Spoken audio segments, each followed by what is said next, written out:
now the playing of Troup School Song.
Northeast Texas Sports Network is dedicated on delivering the most entertaining sports broadcasts in East Texas. And if you're interested in having your next sporting event streamed live, visit us online at NETSN.live. Well, happy Friday night here in East Texas. Welcome, everybody, to Tiger Stadium in Troup, Texas, and tonight's game between the visiting West Rusk Raiders and the Troup Tigers here with Jason and intern Claire. Hello, everybody. It's good to be back. Just drove 5 hours to be here, and I wouldn't change it for the world. I love having her here. Of course, it's my daughter, but we call her intern Claire just to keep her around every once in a while. And then Mr. Jason over there, my right-hand man on my left-hand side. Yeah, I'm just here to get educated by intern Claire tonight. That's the goal. And guys, we have a great game tonight between the 8-0 Troup Tigers and the 6-1 West Rusk Raiders. Got to do that a little slow because of the fact that both of these teams are actually undefeated in district. So it is a huge game. You got number 1 and number 2 in the district right now. They're actually tied for first because they are undefeated. And it's going to be a fantastic game, I think, for both of these teams here tonight and for all of you watching at home. Jason, got anything to share about these teams as we get ready for this ball game? Yeah. Troup has the edge as far as the offense. They are a high-powered offense. They gain a little more than 100 yards per game more than the Raiders. So it's going to be good to see if West Rusk can stop that Tiger offense. Gotcha. We're going to go down to the field for the national anthem. We'll be back ready for kickoff, and we'll see you in a minute.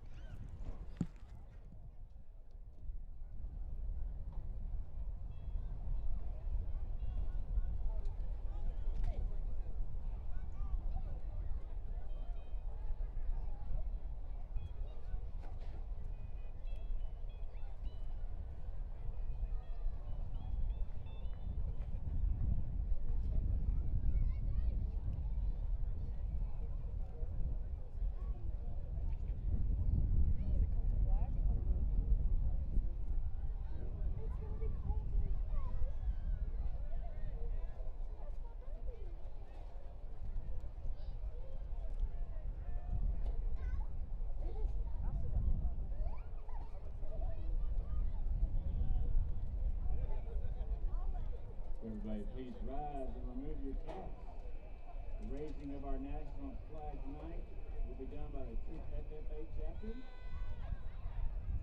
And playing the national anthem for us tonight will be Colton Black.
Wow, well, if that doesn't light your fire, your wood's wet, because that was awesome.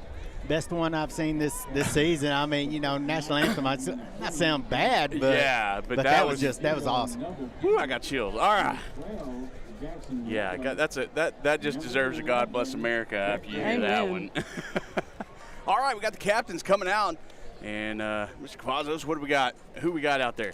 Looks like we got number 0, Noble Kendrick, number 11, Brett Wells, number 12, Jackson Waller, and number 20, James Pierce for the Troup Tigers. All right. What about our Raiders? Number 7, Sincere Cleaver. Number 77, that's going to be Big AJ Cleaver. You got number 55, that is Phoenix Carrillo. And looks like number, what is that? I think it's 37. 37. I don't have that one on that. I've got a 27, Rhett Jackson, but. Is it 32? Nope.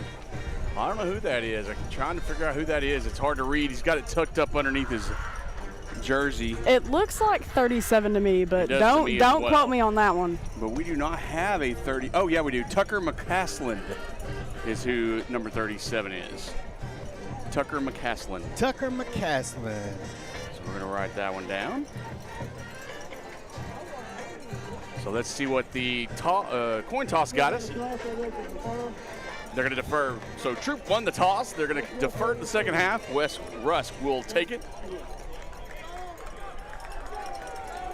And so the Raiders will have it to start the game off. And we got a good one, folks.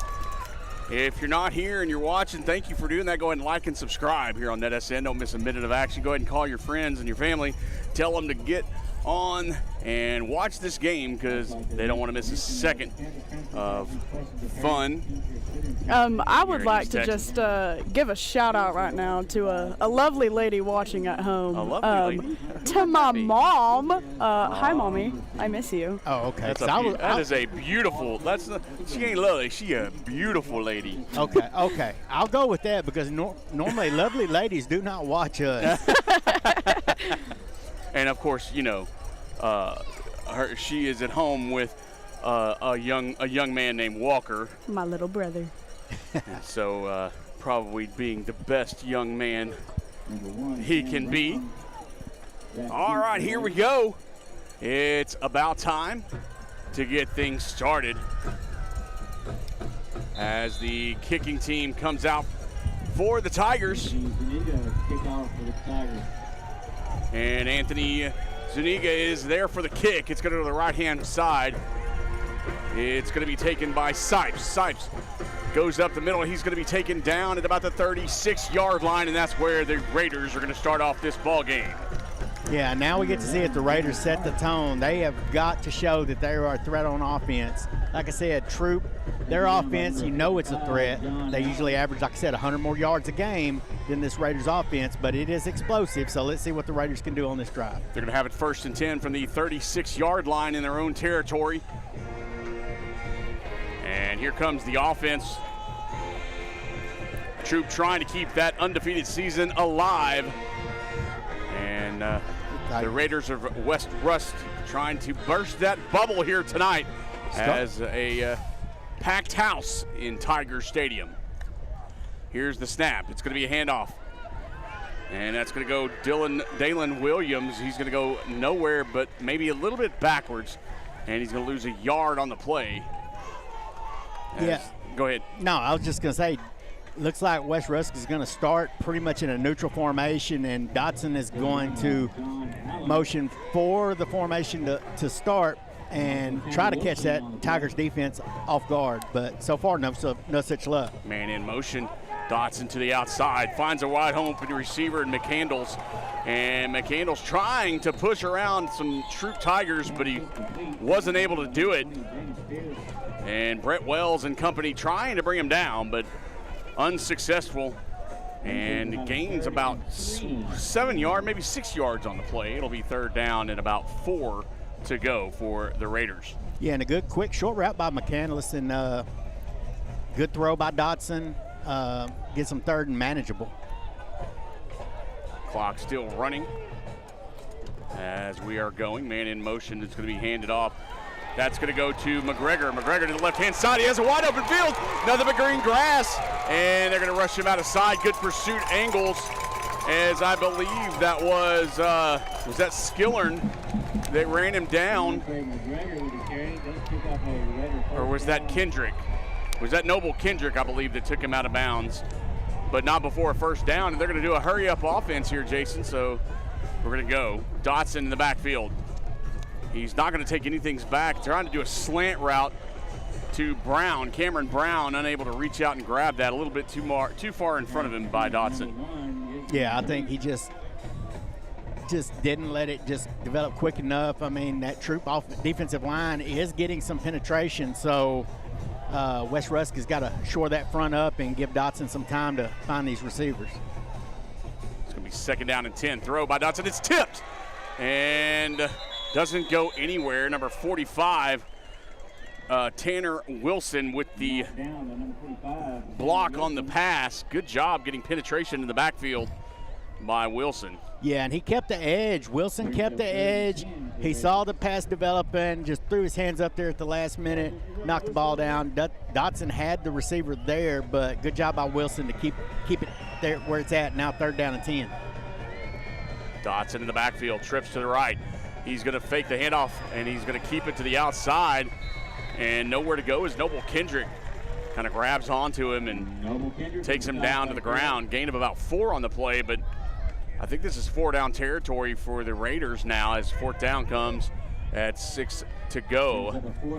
And they're going to keep the offense on the field and try to go for it here in Troup territory. Yeah, I didn't see a whole lot of kicking game. You know, like you're looking at the range of an exceptional kicker, and I didn't really see that on either side this time. So Dotson takes 1 step back, throws over the head of a receiver. They want a flag. I didn't see where one would be permissible there, but Gunnar Harp was the intended receiver, and it's going to be a turnover on downs. And what did you see on that first offensive series for the Raiders, Jim? Yeah, I saw they had some good play selection. Coach Mata and them are doing a good job calling the plays, moved the ball down the field, but that defensive disruption there by Wilson and the group just kind of caused the offense to sputter, and now we got 1st down Tigers. So here come the Troup Tigers out onto the field. Childress in the backfield.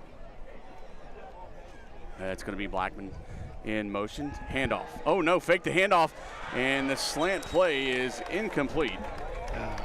Prince dropped that one, and that one he was going for 6 if he caught it. Pierce, excuse me. But probably just a little pregame jitters, but yeah, he was wide open too. He had nothing. It was nobody around him. Good play action, but it's good for the Raiders that they did see that. So now hopefully defense will kind of key on that a little bit. Watch for that play action.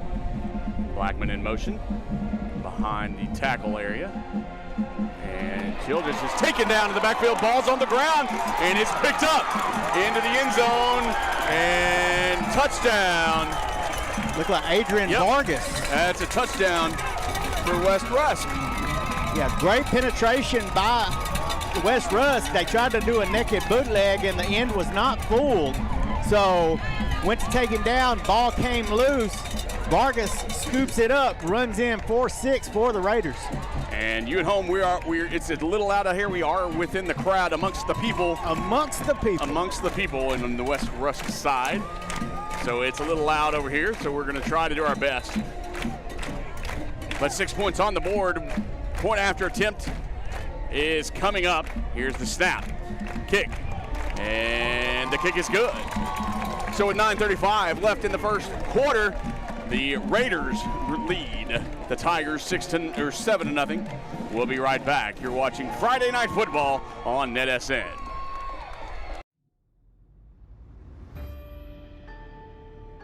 There's something spooky going on at Stillwater RV Resort. Tales of old coming back to haunt the guests and the locals alike. Stillwater and the CDL Training Academy present the Haunted Bus Ride. Take a trip back to see the resort of old and witness the staff come to life to bring back souls that are so bold. If you dare try to ride, fright and fear will be by your side. For a mere $5, test your luck in hopes you don't get stuck for for 2 weekends only. Come to Stillwater RV Resort if you dare. Back here at Tiger Stadium as the Raiders are about to kick off, and a lot of teams are doing that little run fake kickoff thing. You got to deke them a little bit. Yeah, a little rope-a-doke or whatever you want to call it. And here comes the kick. And going to be a little pooch kick down the middle. And Troup trying to bring it back up. Going to get to about the 39-yard line. Trying to see. Looked like number 17. Yeah, I think it was. On the tackle, excuse me. No, I think number 7, Blackman, was on the return for Troup. Yeah, it looked like 17. Antoine Starling made the tackle. The Raiders. So Troup's first offensive series ended in a fumble recovery for a touchdown by the Raiders. So they have to come back out and start pretty much all over again from scratch. And hopefully the offensive line can do a little bit better job of keeping that defensive line from getting through. And that's going to be a fumbled snap. And a good job to get it and throw it out of the way as Josh Childress kind of running for his life. Yeah, and it's not the start you want if you're a Troup Tiger. No. First 2 drives, I don't know if it's nerves. I don't know if it's super hyped up because it's senior night. I don't know what it is, but so far Troup's not looking like the team they've looked like the last few weeks. And they're really not, but the Raiders are bringing a lot of stunt packages in there to disrupt them. I don't know if they've seen that at all this year as well. So they're discombobulated, to use a big word. Man in motion. It's going to be handed off. That's going to go to number 20. That's Pierce. He gets to the outside, does get a first down and crosses midfield, and they are finally into West Rusk territory, just barely, though, to the 49-yard line on the Raiders side of the ball. Yeah, and I think that's good by Coach Wells, just to slow it down a little bit, get it on the ground, just try to see what you can do, let Pierce eat just a little bit, and try to tire out this Raiders defense. Well, they got to do something to disrupt the stunts and the blitzes that are coming from that defense. First down and 10 from the 49. It's going to be handoff up the middle, and I'm trying to see who it was. I believe it was Brett Wells on the carry up the middle. Yeah, I know. Yeah. Just a little update. I know me and you usually call a lot of Carlisle Indians games. Yeah. So you have battle of the 1 seeds there in that 2A matchup. Right now, Frankston in the second quarter is up 32-0 over the Carlisle Indians. That's unusual for Carlisle.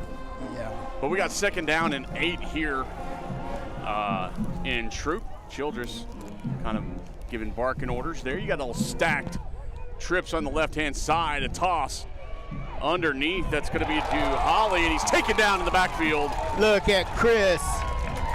That right there, Yeah. That is Chris Sanchez, number 12. Great pursuit. And you got to be careful. I know you get hyped up and I know you get excited, but we've talked about it before. You don't need to stand over the player once you tackle them. Yeah. You got to walk away. Come on, good Poppy. job. Yeah, third down. That was a loss on the play. Going to put it back at the 49-yard line, which was the original line of scrimmage. So now you got third down and 10. Growing up in this area, you know players from both teams or, played with parents or whatever. My kids played against a bunch of these kids, so you do know a bunch of them. So if you ever hear me calling somebody a nickname, that's going to be it. Right. Chris Sanchez, Poppy with the tackle. I think Troup is going to call a timeout right now. Probably to get things going, finally try to figure out what's going on. But they're going to take a timeout. And we're going to go to intern Claire now and kind of see what she has to say about her expertise about the first quarter. And her expertise is the bands. The bands. She is our band expert. Yes, sir. So how are the bands in this first quarter going on? So the intern Claire? bands sound amazing. Don't get me wrong. But I have been watching the bands perform for the last few weeks, both in their UIL performances that went on to state and then their pre-UIL performances. Both bands here have made straight ones, so they will be performing in Baylor McLean Stadium next Tuesday. Which you have done yourself. Which I have done myself, and I have also broadcasted in that stadium. Yes, you have. I have promised a few of the fellow students from my alumni high school that I might show up, but that is also a game day for the Texas State Bobcats. We got Childress backing up on a 3rd down, trying to find an open receiver. He finds one, and Wells trying to get in and out and get at least some yardage. And he does get some, only about 3 yards on the play. I think he ran 20 yards, but only gained 3. Yeah, that was good recognition by West Rusk. You saw the penetration. It was a set-up screen, and as the one guy started pursuing, he realized, man, this was too easy, and saw the open man, started the pursuit. They did get the completion, but recognized it quick enough to bring up 4th down. Now your punt team's out there for the Tigers on 4th down. That's a very big spread offense there on the punt team. Good punt.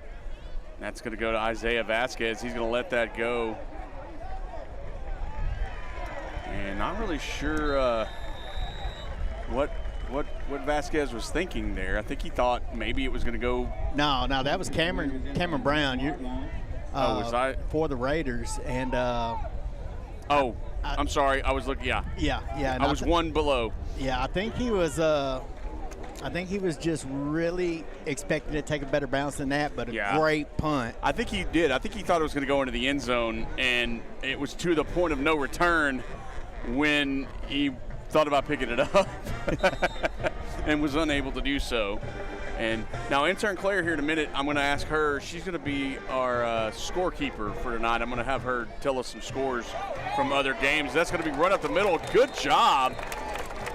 And that's going to be number 21, Dalen Williams. And he's going to just go straight up the middle and gain 9 yards on the play. Yeah, great hole there by number 51 between Starling and Carrillo. Just opened it up really nice for him. So it's going to be another handoff. That's going to be another handoff to Williams. But he's not going to have as much success on that one as he's going to be hit behind the line of scrimmage and lose about 3 yards on the play. And one of the players lost their helmets, trying to find out who that is over on the Troup side. It's a big old boy, I think it's 65, Logan Lockey. He's going to have to come out for a series after he lost his helmet. I can't even use the word boy in that. That is that's a grown man. You know, he's got a 700 credit score and a mortgage right now.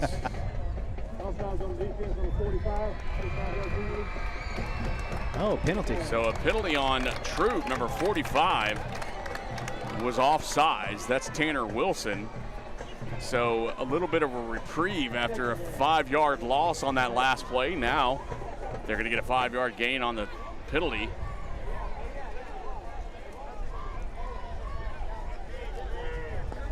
So, Miss Claire, Miss Intern, both these bands, they are both military, right? Yes, sir. Okay, I'm just double checking. Yes, sir. We'll get to see them at half as well. Very excited for that one. So we have a discussion. I guess the referees. I thought he only lost about 3 yards on the last play, which would. Now I'm not very good at math, and intern Claire can attest to that. Well, if it was offsides, it was basically a free play. So if they lost that, they're going from the second down line of scrimmage. Right. So 5 yards should put it past the marker. Right. Don't forget, if you're watching, go ahead and chat with us. Let us know where you're watching from, who you're rooting for. We always like to see who all's watching and where they're watching from. We get a lot of cool answers on that. That is going to be a first down for the Raiders. And the wind is blowing crazy out here. We're losing some stuff. Yeah, I was just about to say some breathing room for the Raiders, but, the wind's letting us know on that one. Yeah. So first down and 10. Ball's going to be spotted at, looks like the 16, or the 16-yard line. They're going to change the time on the clock to, I believe, 5:45, I think is what he said. That is the largest time adjustment I have ever seen. Yeah, that was a big one. I guess they just kept it going after that. But here we go, first down and 10. And another handoff to, I believe that's going to be Williams again, as Dotson is just handing off left and right. They're just going from either side of the line here, Jason. Yeah, and I really think Williams made a little bit of a mistake on that. I think he cut inside. He actually, if he would have stayed his line or cut out just a little bit, I think he would have probably gained about 5 or 6 more. Yeah, I agree with that. Dotson back, has a receiver down the sidelines. He's wide open, and that's Harp. And Gunnar Harp goes out of bounds at about the 30-yard line. And a great pass play down the sidelines for the Raiders. And so far, Troup has not been able to answer this West Rusk offense. You know, we talked about the Troup offense pregame, you know, but West Rusk so far is throwing all the punches, and Troup's going to have to adjust. And that go route was just, that's all he did was go. And he's got some speed on him. And you wonder just how much of that was, you know, we just talked about Dotson handing the ball off. Right. You know, you wonder if those defensive backs got a little bit complacent, expecting to go for the run, and boom. And Harp is a sophomore, and so you got to look at him. He's 6 foot 165 sophomore. So we got a timeout on the field, and I believe that's going to be West Rusk's timeout. Yep. So we're going to take a timeout with him. We'll be right back. You're watching Friday Night Football here in Troup, Texas on NETSN. We'll be right back. Your vehicle is one of the biggest investments you'll make, and at Fairway Ford, we're committed to keeping you on the road.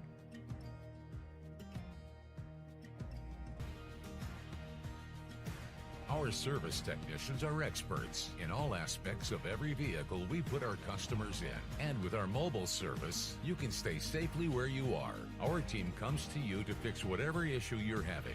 Learn more and book your next appointment at fairwayfordhenderson.net. Back here at Tiger Stadium. And the timeout is over. It's going to be first down and 10 after the good pass play from Dotson to Harp.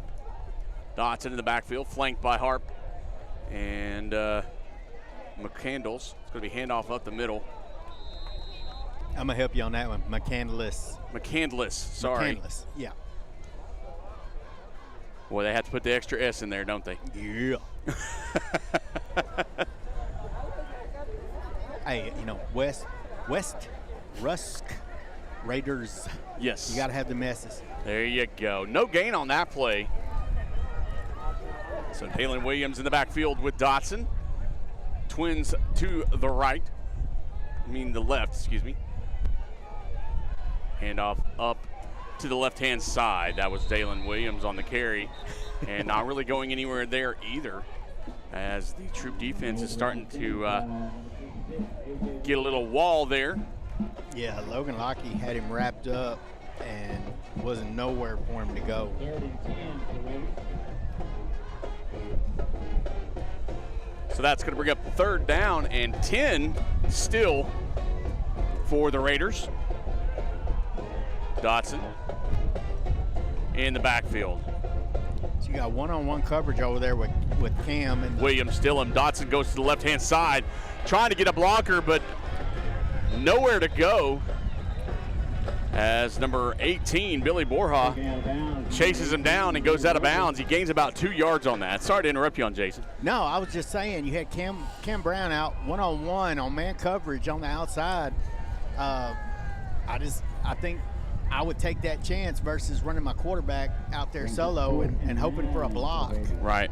Once again, you're in 4-down territory, so that's what they're going to do. They're going to keep their offense on the field, and the Raiders once again going to go for it. You got one-on-one down on the bottom here. So Dotson again in the backfield. Shotgun formation. Williams to his right. Takes a 3-step drops, has a receiver over his head. Cameron Brown was there, wide open. But unfortunately, Dodson just puts a little bit too much mustard on that one and throws it over his head. Sorry, I'm a little hungry. No, I get it. I get it. We were actually doing the game last night, and I said, "Oh, it's a little chilly out here," and then I thought, "Ooh, I need to make chili," and it just kind of went crazy. Yeah, this is where I think high school football needs somebody in the stand selling glizzies. Yes, they need, like, you know, that guy at the old Ranger Stadium. Hot dog. Yes, Yeah. I remember him. He was great. I wonder what he's doing now. Probably yelling at his wife. Hot dog. Beer. Yeah. All right, first down and 10 for the Tigers after the turnover on downs. Blackman on motion there. Run up the middle, wide open. And that's going to be Wells. Wells finds a little bit of a lane and makes a lot of the Raiders try to chase him down. Gets a first down and a lot more. Yeah, and if you're West Rusk, you do not want to you don't want to come up off a Troup. You want to keep your foot on their throat, and right now they're adjusting, so it's going to be interesting. This drive to me is going to tell a lot about this game. First down and 10 from the 47-yard line, I believe. And Childress going to find it, and it's hit at the line right out of the hands. Pretty much almost just slapped it out of his hands was Sincere Cleaver. Love that name, by the way. Sincerely. It's like nice and mean both at the same time. Sincere Cleaver. Yeah. It's like, you know, sorry. Yeah, we get it. Yeah, thanks. So now it's going to be second down and 10. And the dad jokes still have not stopped. Well, and especially because she's here. So I've got to, you know, it's been a while because my son doesn't get them because he's 3. I'll be down at college, and Max is making those jokes too. Here's the snap. It's going to be a handoff to Wells, and nowhere to go as he just kind of gets hit right at the line of scrimmage. Maybe a loss on the play. Yeah, they're going to give him a 1-yard loss. Yeah, and the offense on the offense for Troup just continues to struggle.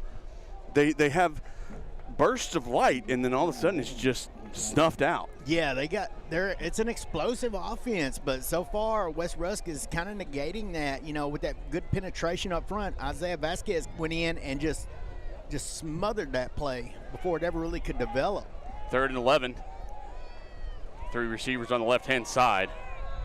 Childress, shotgun formation, gets the snap. Looks to the left-hand side, finds a receiver.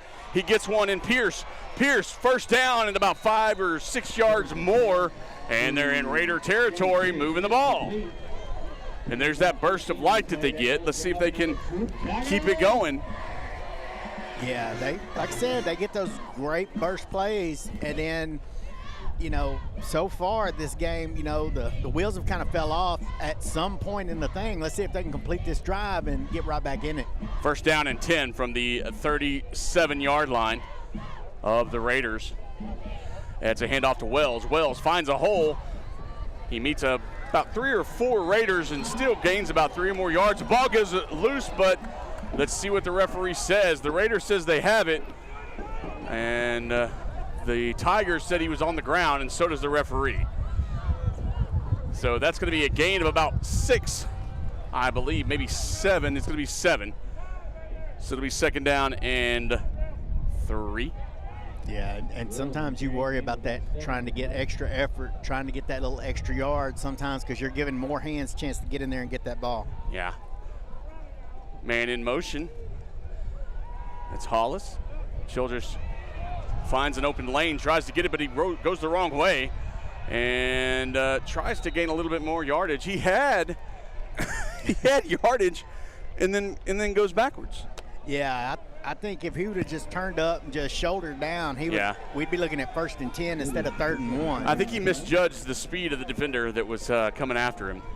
Yeah, you got to look. You got to look on the fly. You got to look at those numbers. Yeah. I mean, if you see 50, 60, 70, yeah, maybe you can go on and bounce it out. But if you see that single digit, no, go and turn up. If you see me running at you, yeah, you can do that because I'm not going to catch you. I have enough time. I have a hard enough time catching a cold. 3rd down and 1. And that's going to be handoff to Wells, and he's hit in the backfield, and that's going to be a stop. And I think he may have lost a yard on the play, and he might have actually gotten back to the line of scrimmage. So, yeah, it's going to be 4th down and 1. Big play here for the Tigers as the Raiders are looking for a huge stop and a turnover on downs.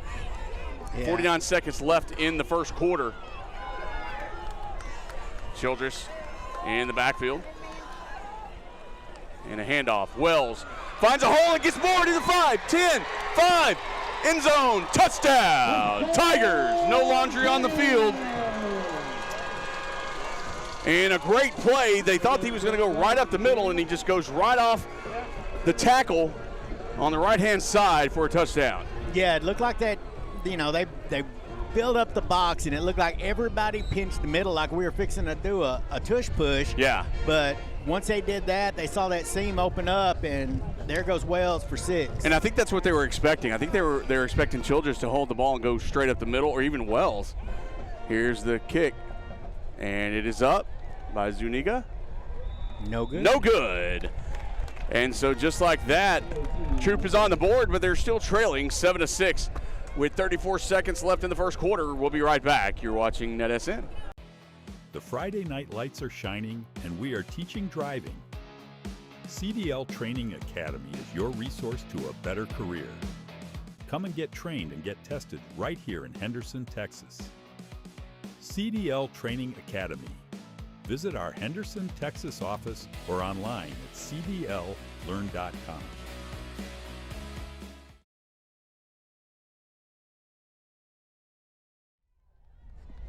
Back here at Tiger Stadium. Troup finally gets their offense off and going a little bit. Yeah, and just looking at some of these scores, New Diana's up on Buffalo. Looks like they scored pretty quick because it's showing first quarter, still showing 11-18 in the first quarter. ARP's on top of Winona 16-0. So, you know, a lot of district implications right here, right now. And so Anthony Zuniga ready to kick off for the Tigers.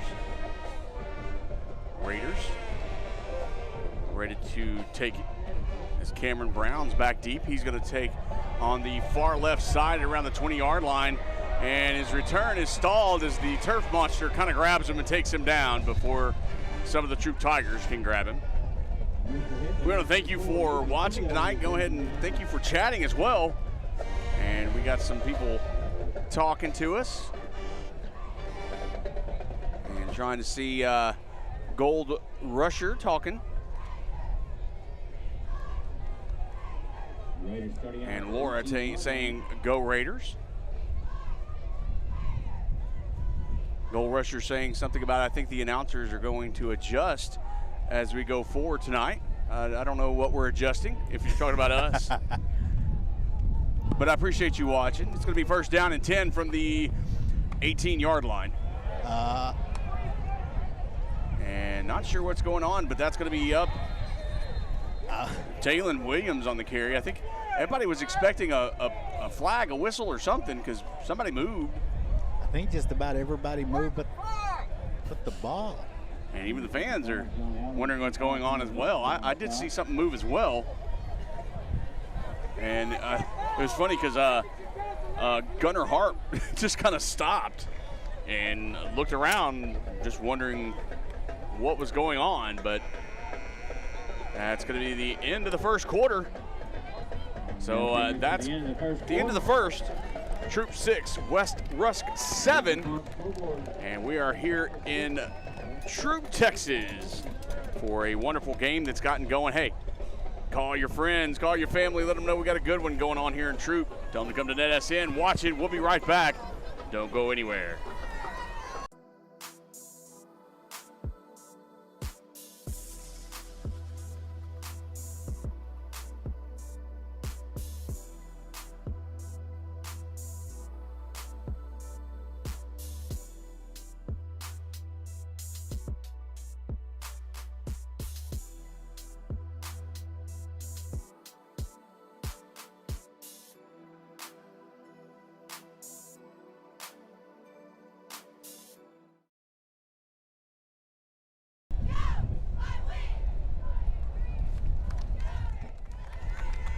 Back here in, excuse me, in Tiger Stadium in Troup.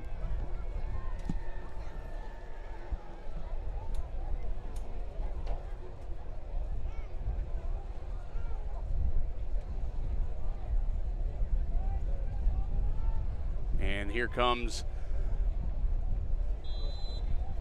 the Raiders out.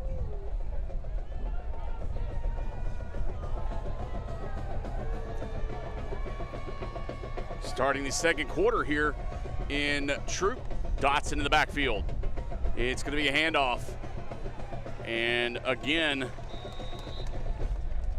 Williams going to be taking it up the middle, gets hit from behind and taken down. Gain of about 2 on the play. Yeah, and I think he gained those 2 just from the tackle. Yeah, he had a good hold, but one of the defensive players couldn't see who it was on Troup's side, but one of them came from behind and took him down. And that'll bring up third down and about 8 yards, I believe. Dotson, handoff. A good hole up the middle. That's Williams again. Goes to the right-hand side, actually, after he breaks through the initial line of scrimmage. I think he gained maybe another 2 yards. I'm not quite sure. Waiting to see where they're going to put him. And I think they're going to leave the offense out there watching the coaching staff out there. Coach Mata is kind of telling them to stay. So yeah, he gained about 3 or 4 yards on that play.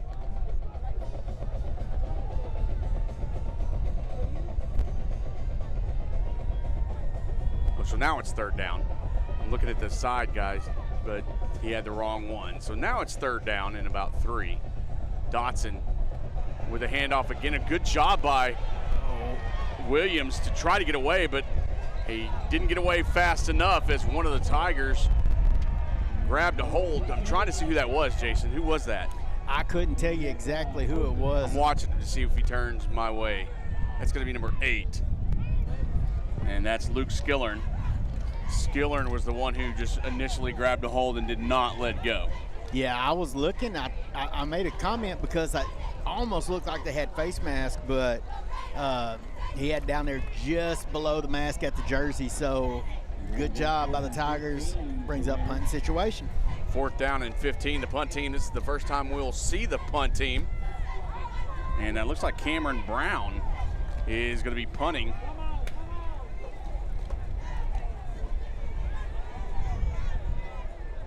And that's going to go a little bit of a bounce for West Rusk there. Going to go down to about the 36-yard line, and that's where Troup will take over. 1st and 10. So things are kind of not as actually as explosive as I thought they would be in this ball game right now. Yeah. I really thought that Troup would be a little bit more explosive, and really West Rusk as well, but it's kind of more of a stalemate. I'm kind of waiting for what and you and I do baseball. I'm kind of waiting for that 4th inning. Yeah. As intern Claire is dancing over here to the band. Man in motion, handoff up the middle, Wells, and he meets about 3 or 4 Raiders. Forward progress will probably give him about 3 yards. That's what it looks like. That'll bring up 2nd down and 7. Yeah, and right now they just, I'm not going to say they are, but, you know, because it could just be the other team doing a great job, but both teams right now kind of seem a little flat. You know, you've got that bend, not break type attitude, but it's just right now I think everybody's still just feeling each other out, and it's going to be some explosive play coming up pretty soon. 9:05 left in the first half. There's the snap to Childress. And the throw to the outside is incomplete, as the referee said it hit the ground first. Intended receiver was Cameron Hawley. That'll bring up 3rd down and 7.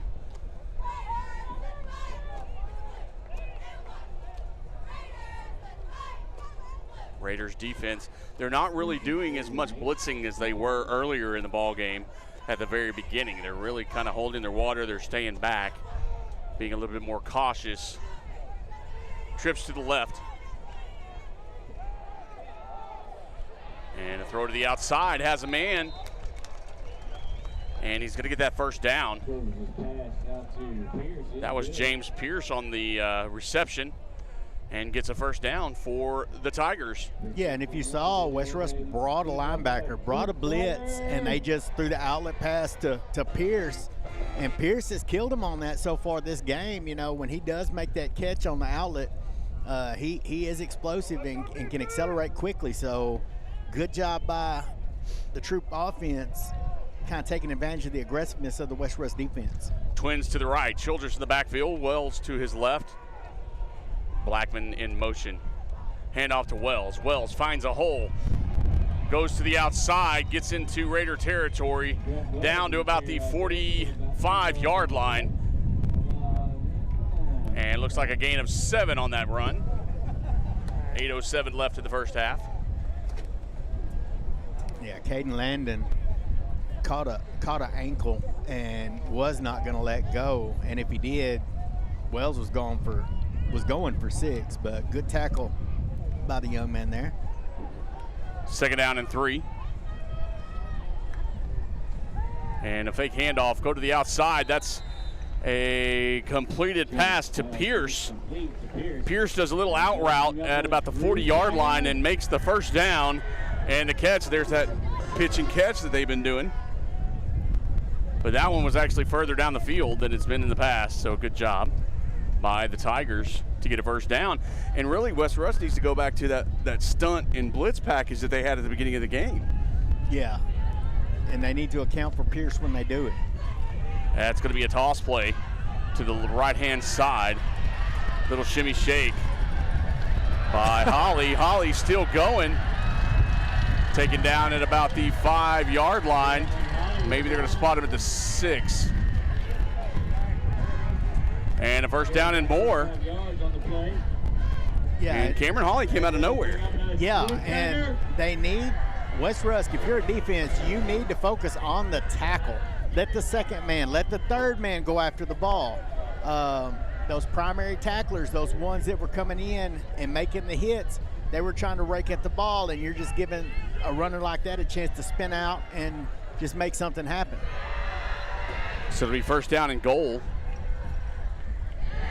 Childress hands off. Wells trying to find a hole and unable to do so as the Raiders defense just tightens up. And they've done that a lot this entire first half, as that defensive front is a tough one to get through. Yeah, and there's some big bodies up there. And you've got quickness on the ends, on the edges, so as long as they can keep sealed, they've just got to plug those holes and hope those linebackers will fill the gaps when they need to keep Wells in check. But the Tigers have been moving the ball pretty well on this series. They're second down and goal.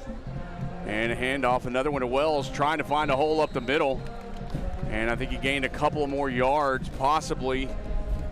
Let's see where they're going to mark him. And I think he gained 1 yard.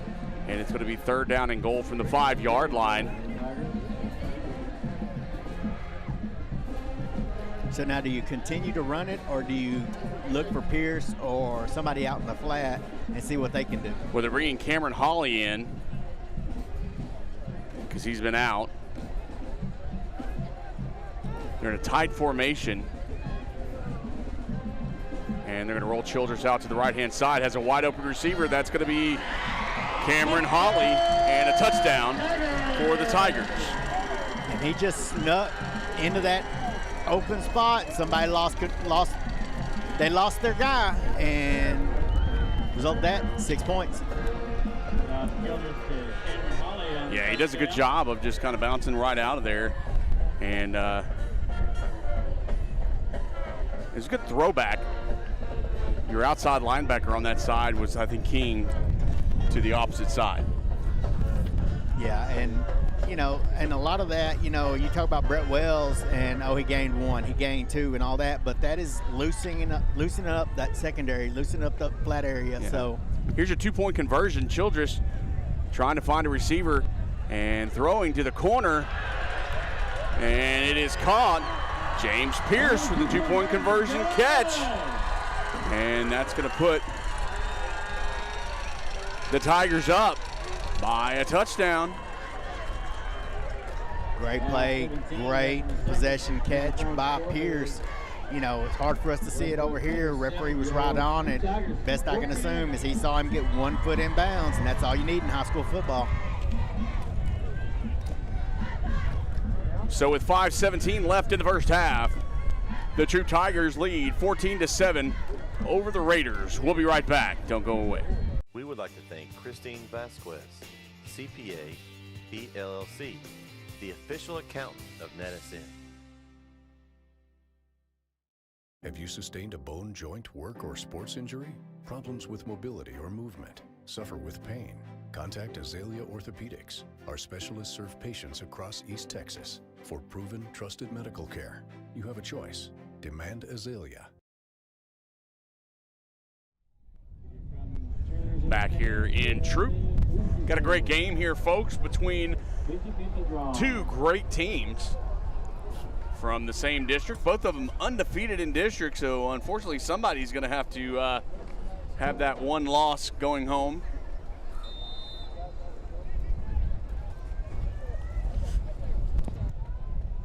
And you hate to see that on either side because they're both putting out a fantastic effort. Zuniga with the kick. It's going to be the right-hand side. Here's the return. A good return so far.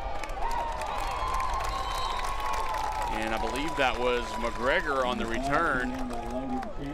He's going to bring it all the way up to the 45, maybe the 46-yard line for the Raiders. And they have 5 minutes and 9 seconds left in the first half to tie this ball game up. Yeah, and I like that return. It looked like he was just out for a stroll. He didn't really rush it. He let things develop, and he was, that one tackler was just in the right position, because if he'd had just another second or two, he would have been able to find that crease and just go. First down and 10 for the Raiders. Dotson in the backfield, man in motion. And three-step drop. Dotson finds Brown, and he's there with the catch. Gets down to about the 20-yard line. At the 21, a good catch by Cameron Brown. Yeah, and Brown's just a sophomore. Still a young player, so a lot of good coming up for the Raiders. That hurry-up offense for West Rusk. Twins to the right. Dotson, and he's going to hand it off. That's going to go to McCandless. McCandless gets a loss, I believe, on the play.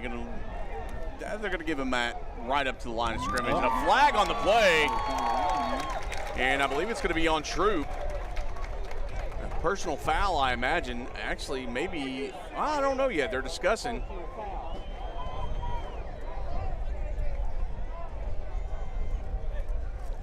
So let's see what the referees are going to discuss here for a minute. Find out who did what and said what and how they said it and what inflection was used.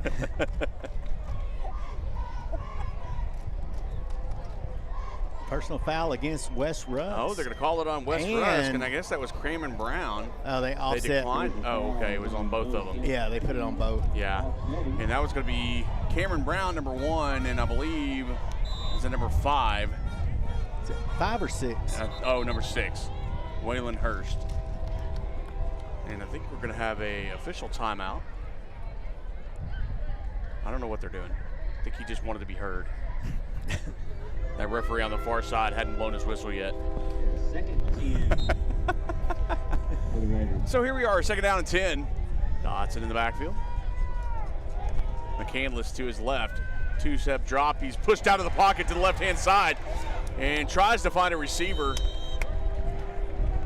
Brown was closest, but he was a lot of pressure on Dotson by the defense. Yeah, they brought pressure up the middle, brought a linebacker in on a blitz. The line did a good job picking it up, but it just collapsed in the middle, forced Dotson out of pocket. And that was a good job by the Troup defense to push him out away from his throwing arm, so he had to throw across his body, incomplete. That wind is killing us out here. It's going crazy. Dotson, pistol formation. That's going to be a throw out to McCandless. McCandless trying to get that corner, and a lot of Troup is there, but he does break the corner and gains about 7 yards on the play. So to bring up a 4th down and 3, and they're probably going to go for it, I would imagine. There's that wonderful Troup train. I missed it. Oh, I missed it.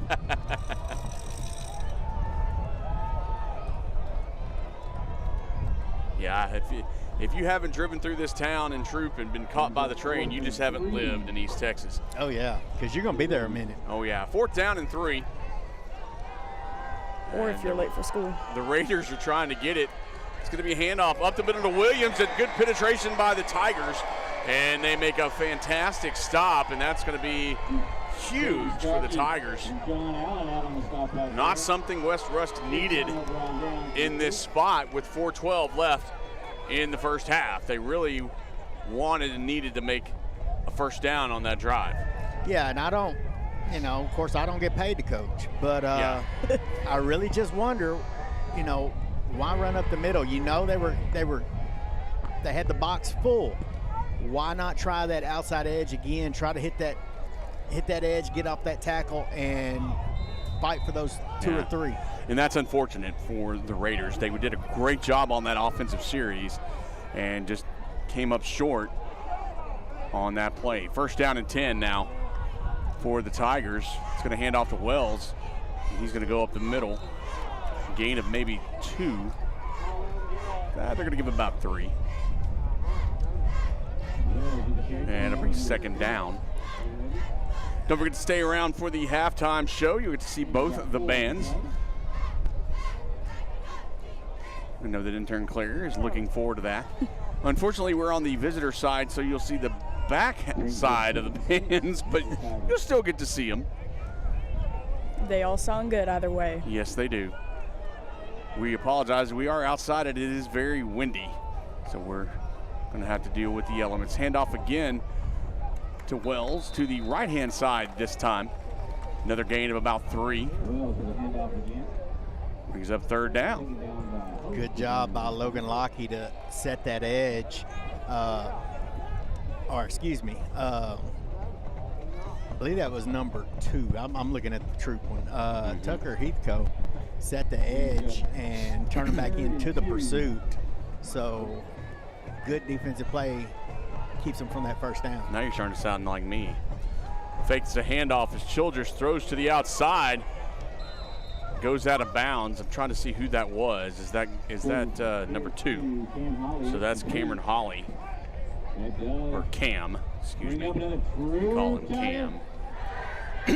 So 1st down for the Tigers. 2:53 left in the first half. 14-7 is your score here in Troup at Tiger Stadium. Packed houses on both sides. And as it should be, both of these teams are fantastic teams.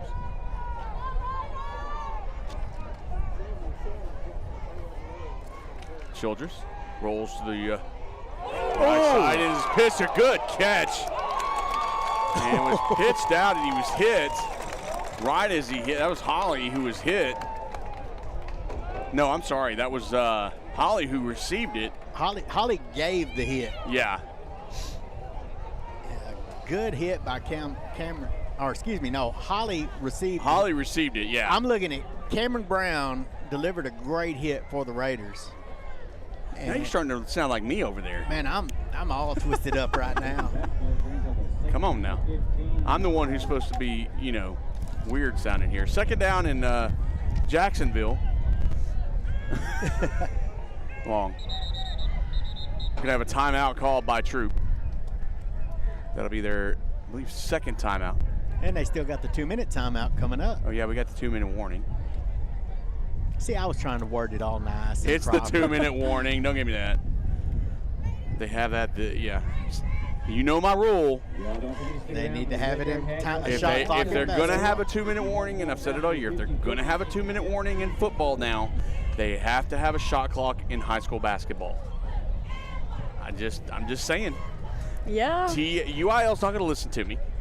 No, they won't. Nobody listens to me, really. You can ask my wife, but she doesn't listen. I hope she's not watching. She is so watching. She is so watching. Yeah. The couch will be made up when I get home. Hi, Mom. Anyway. Yes. Yeah. Maybe you'll get home early and smooth things out for me. But anyway. 2:06 left. Actually, well, yeah.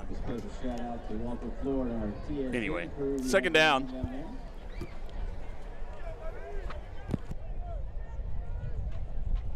Intern Claire is over here being, I don't know what. I don't know if I need a young priest and an old priest for probably so. Exorcism. Man in motion. Fakes the handoff. Childress looking to the middle of the field, finds a receiver, and it's incomplete. And thought he called it, but a great job by, I believe, number 20, Caden Landon, was on the defense, and he stripped that ball out.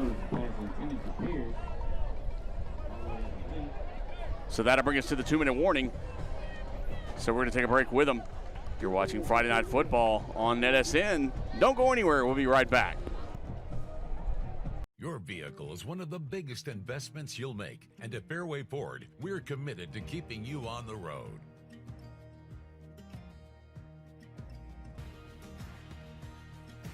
Our service technicians are experts in all aspects of every vehicle we put our customers in. And with our mobile service, you can stay safely where you are. Our team comes to you to fix whatever issue you're having. Learn more and book your next appointment at fairwayfordhenderson.net. And we're going to be back out of this, and third down and long for the Tigers. Hey, that game that they're doing over in Mount Enterprise on one of our other NETSN channels, that is a ball game. It is 48-40 in the third quarter. Who's playing? Mount Enterprise against Lovelady. Ooh. So that is a slugfest. We're going to give you some more scores after the halftime show.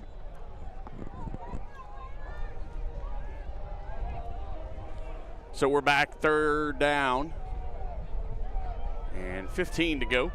Childress alone in the backfield. Man in motion is Wells. He's going to fake the handoff. Throws too high, but he's hit. And that was a big hit. But Childress just threw it way too high. James Pierce tried to jump up. He had some good vertical, but not enough, and it's fourth down. Yeah, good job by Chris Sanchez to go ahead and make the tackle, because Pierce is an athlete. He comes down with that a lot of times, so good job, finished the play for the Raiders. You know, and I've never seen a punt formation like this. This is very strange to me. The deep snap is blocked, and it's going to be ran in. That was Sincere Cleaver. Touchdown, West Rusk. Wow, momentum going into the half.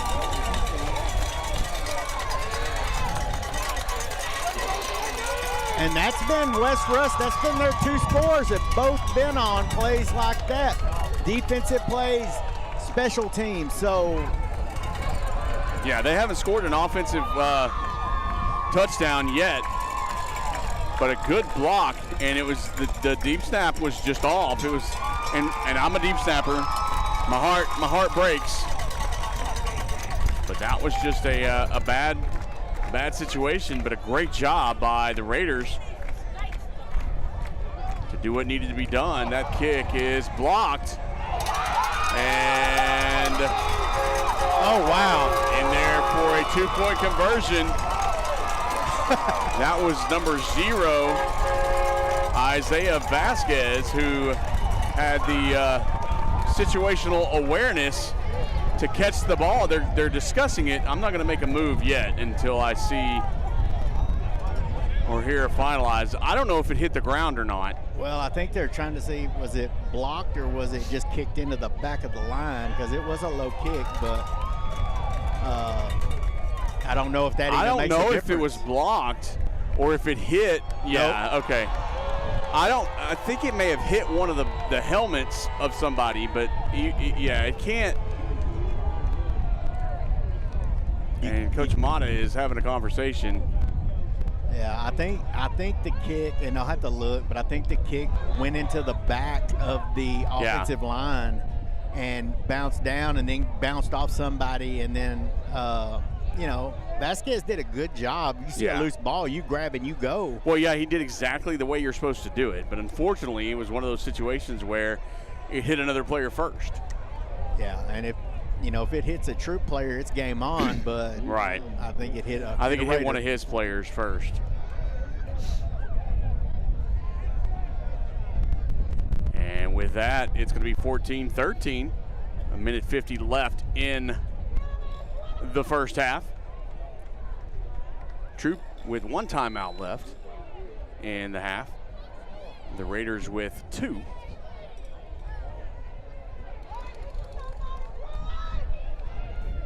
And West Rusk ready to kick off. There's the kick. It's going to be a little pooch kick down the middle. And that was just unfortunate. Riley Blackman kind of picked it up and went, uh-oh. Yeah. And really couldn't go anywhere. He basically just braced himself for a hit. And Antoine Starling was kind of nice on that. You know, he could have plowed it. He could have plowed it into him, and he just jumped on him basically. So he was nice. He showed mercy. He didn't sweep the leg. No. That was a good one. That was a really good one. Oh, man. First down and 10 from the 34-yard line, or the 35 is, well, in hair line. Minute 46 left in the first half. And a little Wildcat formation, and he's taken down from the backside, and they're going to get him for a horse collar, possibly a face mask. Kind of had it last night where it was a situation just like that. But it's going to be a personal foul either way on West Rusk. Yeah. You can't do that. No, he had a little over pursuit, and he just tried to reach out, grab something, and unfortunately that something was that face mask. Yeah, you got to be careful playing AT&T there, and when you reach out and touch somebody, you got to make sure it's not the face mask. You didn't like that dad joke, intern Claire?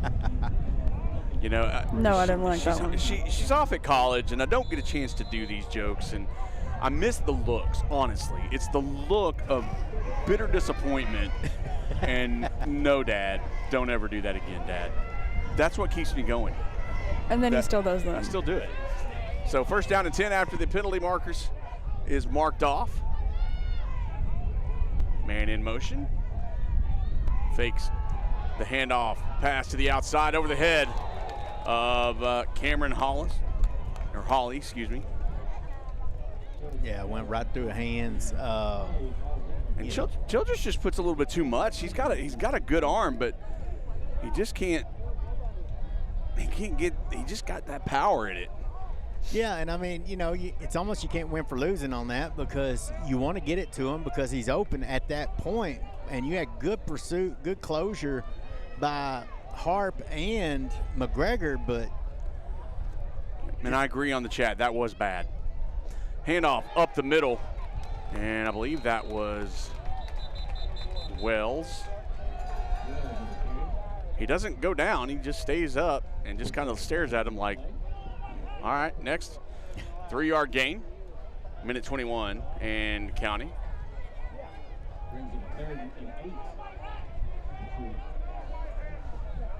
So 3rd down and 8. Yeah, I'd be looking at Pierce in the flat.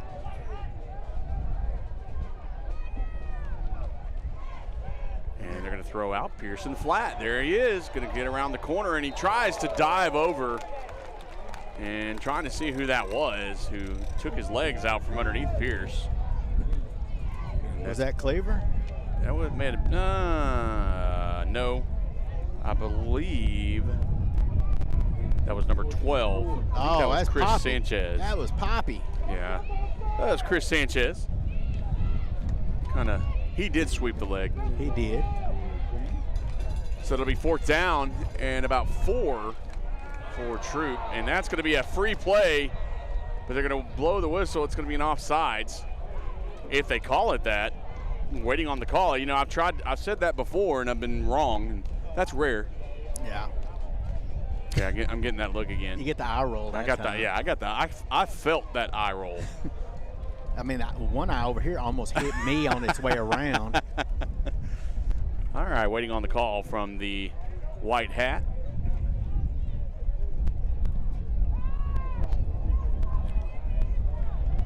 And it is going to be against the Raiders. So there's the first down. That's going to be a first down. They're going to mark it off. It's a first down for the Tigers. Childress in the backfield. Wells in motion to the right-hand side. And Childress flushed out of the pocket trying to find somewhere to throw it, and he just slides down. He's hit as he slides, and I'm surprised there's not a flag on that one, to be honest with you. And I would have called that on either side. Well, I was watching the pursuit. It looked like the defender was getting robbed. I don't know. It's tough up here. Like I said, they're down on the field. But yeah, we're way up here. There were shoulders turned. I always that's an indicator. I always look, and you know, maybe the defender's taught to turn the shoulders, try to make it look that way. Yeah. Who knows? But he did a good job on my perspective. And so we got timeout by Troup. Don't forget, stick around for the halftime show. I'm going to show you the bands, and both are heading to, is it state? Yes, Okay. state military marching competition. So they'll both be heading to state. They got straight ones Yes. last weekend in Longview. And so they'll be heading to Waco in a few weeks? No, next Tuesday. Next Tuesday, gotcha. I should remember since I've been to that a few times. October 28th.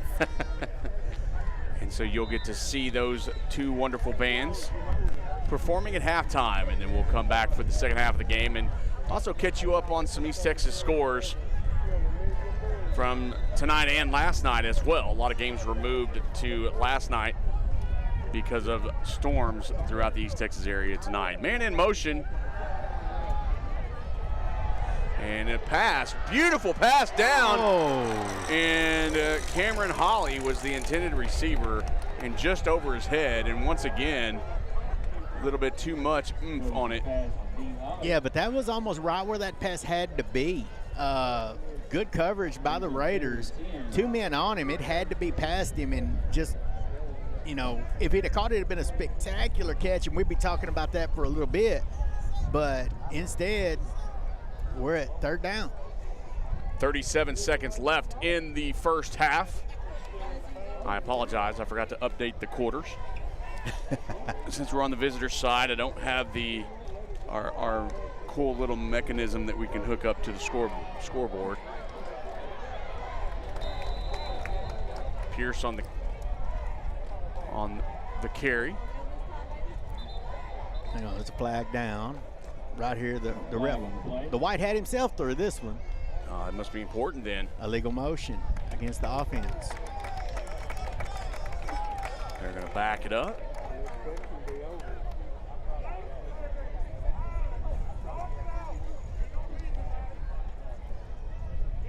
Maybe.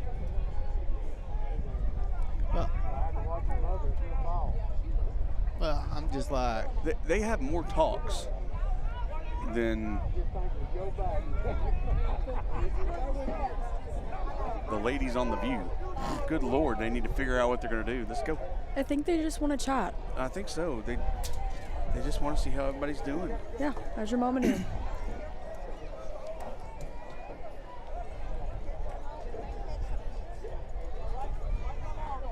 So, okay. I was like, so yeah, are they moving it now? Is that what they're trying to do? Wait. That would be.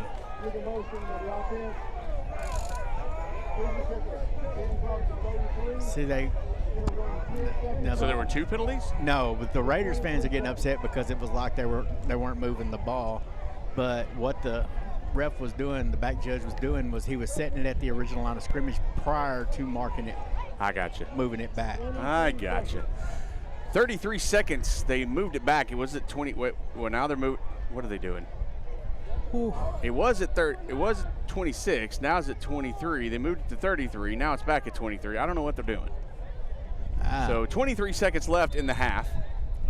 As of now. Guess so. Childress in the backfield. Stacked up on that right-hand side. Childress carries it up the middle. He has a wide open field. He gets tripped up. But he gets a first down, and Troup better hurry up. They have no timeouts left. 11 seconds left, and they stop the clock to set the – wait, not sure what's going on here. You stop the clock to set the chains, but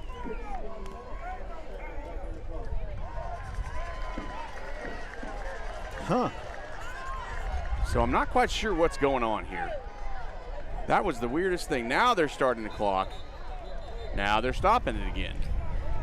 I have no earthly idea what these referees are doing. You know, for the longest time I didn't understand football, and this is not helping. Yeah, I'm not sure that you stop the clock because they got a first down and they set the ball. They moved the clock to 15 seconds. Now they're starting it again, and now they stop the clock. They spike the ball. 11.3 seconds left on the clock, and brings up second down for the Tigers. 14-13 is your score here. 11 seconds left in the first half. Tigers have no timeouts left. Ooh, what formation is this? It's a swing and gate on an offensive play. That's what it looks like to me. Yeah. The ball's on the 22-yard line, and they're going to call a timeout. West Rusk is going to call a timeout because that's confusing probably to everybody because they've never seen that before. Yeah, well, I guarantee you they were going to look and see how West Rusk responded to that, and it's either going to be that pass out with all those big guys out there on the left, or you're going to have Childress just running free. He's just going to take his chances and see what kind of holes he can find over on this other side. Right.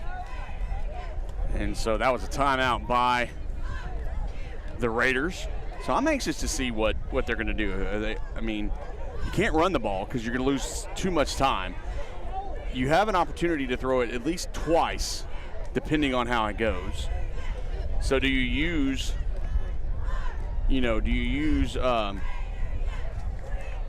what's his name? Pierce to the outside? I think you use Pierce to the flat, and with the understanding you have to get out of bounds. I mean, this is a must situation. Anything over the middle, anything that doesn't get out, I mean, we're going into halftime. But I'll tell you what, if I was West Rusk, I would bring that stunt package back. Put as much pressure as you did. I mean, obviously it worked at the beginning. Yeah, if nothing else, twist the front line. Right. Make those big linemen have to use that big brain. So a big defensive and offensive play here. Throw to the outside. That's Pierce trying to get down the sidelines, and he's going to go out of bounds. And that will stop the clock with 6 seconds left. And that's going to be another first down. And the ball's going to be spotted, I believe, at the 5-yard line. James Pierce picks up out the Troup Tiger. So first down and goal for the 5-yard line. 6 seconds left. So this is possibly the last play of the half. Kind of a must. You got to put press on Pierce. They're playing way too far back on him right now. And it's going to be a pass to the outside, and a flag on the play as a push-off happened. And I don't know if they're going to call that offense to defense. I couldn't quite tell whether the defender turned around. There's 2 seconds left on the clock for the first half. Yeah, you can't give Pierce that. I would almost cheat a safety over and try to keep, because that's who they're going to be looking at. They're going to call the pass interference on the defense. So, I mean, you're going to move them up a couple of yards, let them try again. So 2 seconds left. So this is the final play of the first half. 14-13 is your score. Pierce on the far left side. Childress looking for somebody, goes up the middle, keeps it, and he is stopped at the 1 yard line.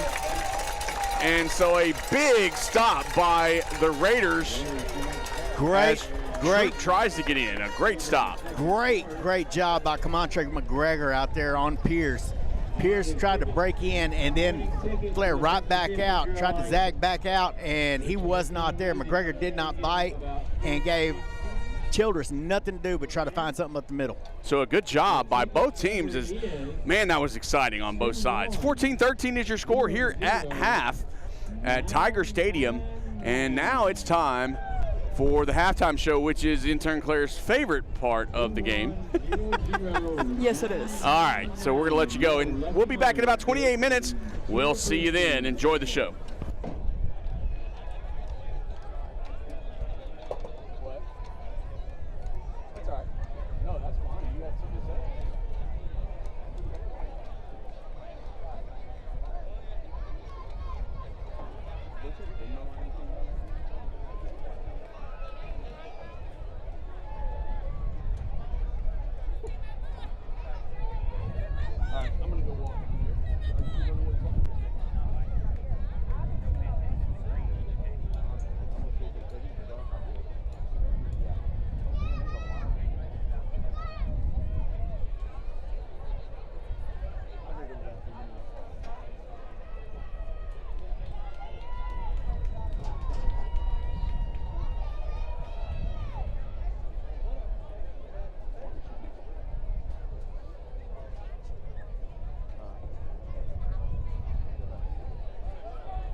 Good evening, ladies and gentlemen. Marching on to the field is the UIL First Division State-bound West Rusk Raider Band. 2025 drum majors for the Raider Band are Cassandra Mendoza and Kevin Griffin. Raider Band's program includes Hail American Fanfare by J.J. Richards and the National Emblem March by Edwin Daggett and American Patrol March by Frank Meacham. Raider Band, you may begin your 2025 halftime performance.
Please enjoy as the Majorettes perform an exciting routine to the Fergie's hit song, Madness.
Students of the week are trumpet player Emma Dope and O'Neill. Ladies and gentlemen, let's give it up one more time. West Rusk High School Raider Band.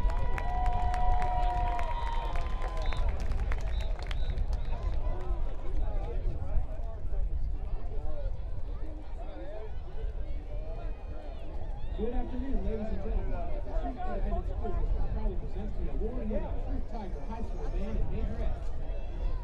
Congratulations to the band on their 8th consecutive first division UIL marching contest last week. Wish them luck as they compete in the state uniform marching contest next Tuesday at Baylor University. Majorettes are over the direction of Dr. Davenport, Majorettes Kevin Joe, Joel Background. Head Majorette, Mackenzie Weaver. Crystal Kevin. Emery Wall. Cameron Peter. Carol Peter. Camille Rio. Libby Brown. And Amy White. Please enjoy their routine. Fired up.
UIL program featuring Troup fanfare by Tim Ray and Lieutenant Commander March, Coast Guard March, Mr. Beth Trio, and Honey Boy March. The Troup band is accompanied by anthem, men to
Jordan, Camden Keenan, Patrick McMullen, Mackenzie Weaver, Amy White, and Emily Ward.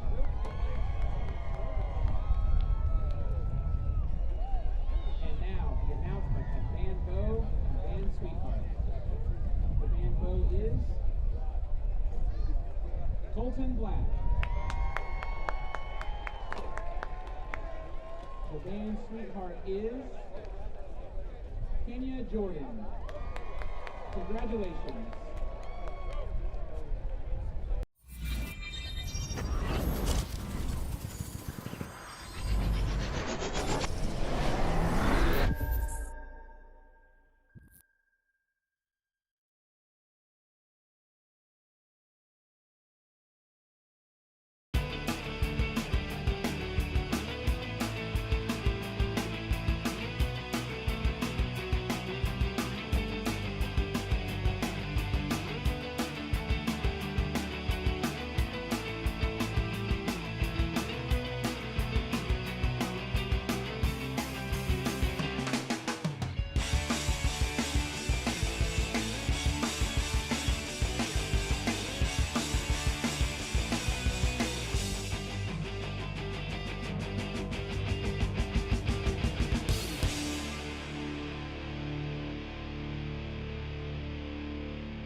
Northeast Texas Sports Network is dedicated on delivering the most entertaining sports broadcasts in East Texas. And if you're interested in having your next sporting event streamed live, visit us on.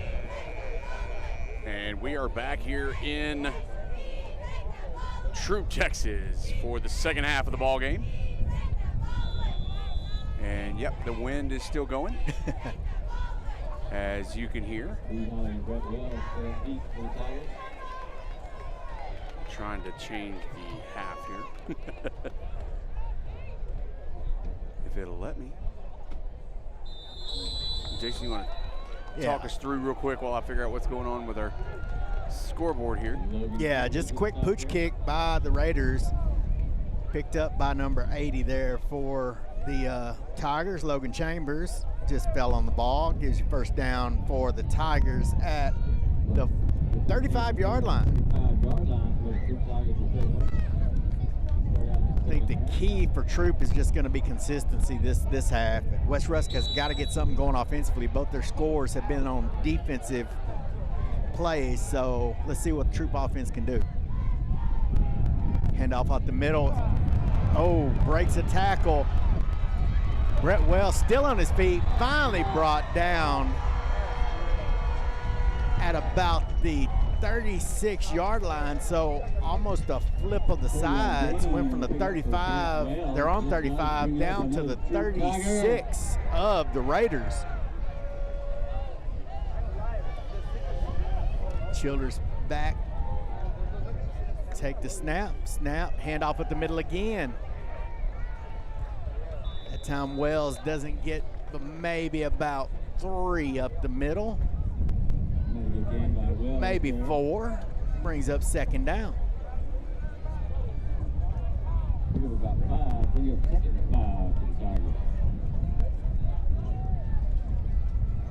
And of course, yeah, the wind is still blowing. Yeah.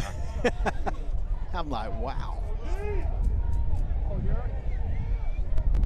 Childers back, waiting on the snap, takes the snap. Another handoff again. Tries to bounce it outside. Turned back in by Harp, back into the pursuit. Gains another couple, brings up third down and about 1. So the Tigers so far moving the ball fairly well.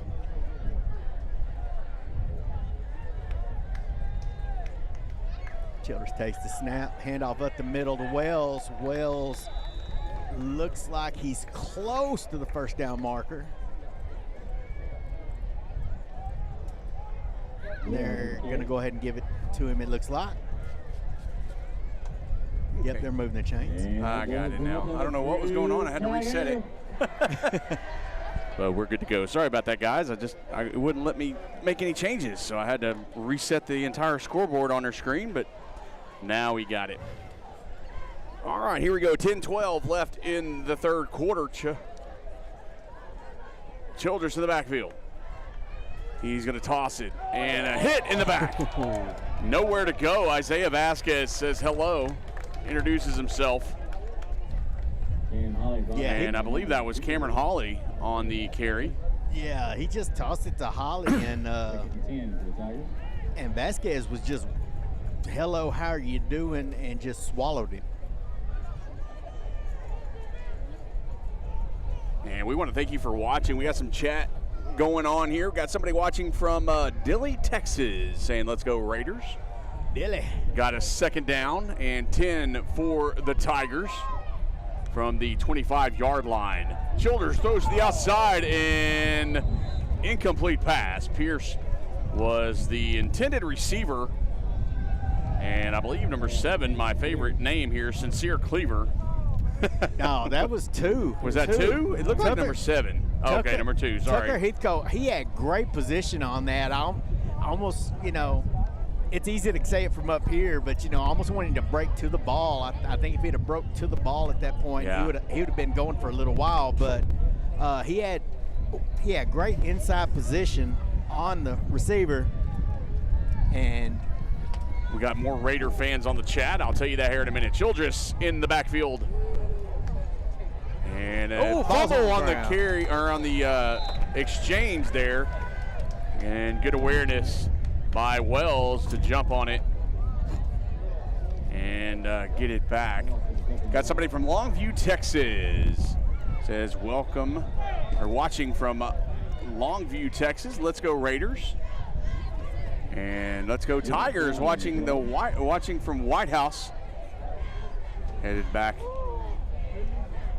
And then somebody says, thank you for carrying the game. You're very welcome. We love doing this. We always have to say this. We don't have a dog in the fight. We are neutral. We try not to show favoritism. Of course, intern Claire is a graduate of Troup. Yeah, and I'm sorry, but I do love my Troup Tigers, but I have a lot of friends that are on the West Rusk Raiders, so I'm pretty neutral today. Yeah. So. Yeah, it was an unsportsmanlike conduct against the Raiders. I didn't really see what happened. I didn't either. I think a lot of verbiage goes on down there between both teams. We got an Oklahoma City person watching from Oklahoma City. Thank you for watching. We appreciate you watching, and everybody that's watching tonight. Got a lot on the line here. It's a great game. And 14-13, 9-11 left in the third quarter, excuse me. First down and 10, Childress handoff. Wells finds a hole and gets stopped as soon as he finds it. He's going to gain about 5 yards on the play, I believe. Yeah, you talk about being from, intern Claire graduating from Troup. But we have no dog in the hunt. I graduated from ARC, so both these teams hate me.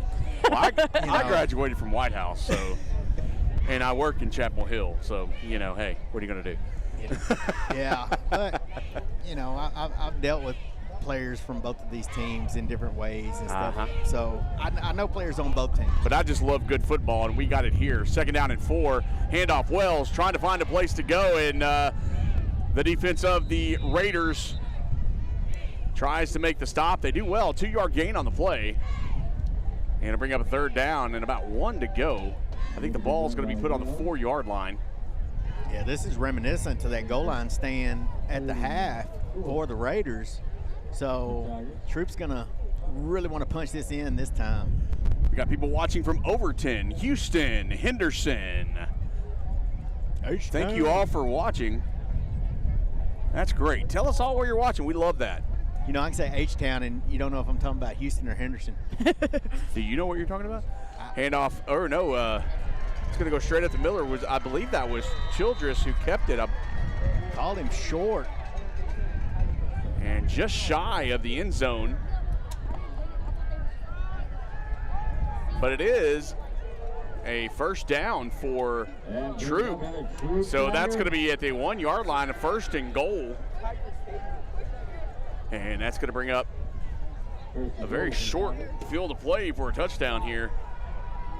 Handoff Wells up the middle, and he's going to get into the end zone. Touchdown, Troup. I came this close to saying you had Jalen Hurts in the backfield, ready to take the snap. Got the tush push coming. And we got an Atlanta, Georgia watching us tonight. Oh, the ATL. So thank you for watching us from there. It's going to be point after attempt as Troup takes it up 20-13 now. Zuniga with the kick. The kick is up, and I'm not sure. He gets it squeezed in on the left-hand side. So Troup goes up 21-13. We'll be right back. You're watching NETSN Friday Night Football.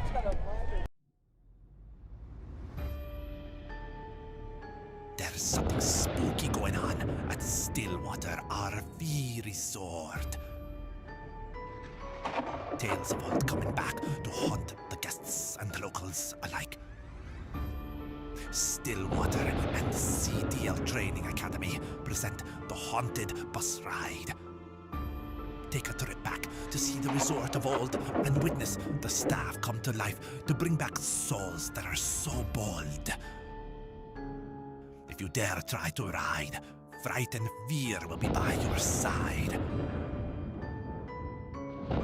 For a mere $5, test your luck in hopes you don't get stuck.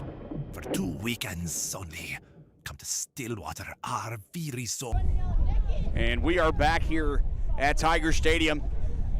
Got a great game here in between these two undefeated teams in district. West Rusk is 6-1 on the season, but Troup is 8-0.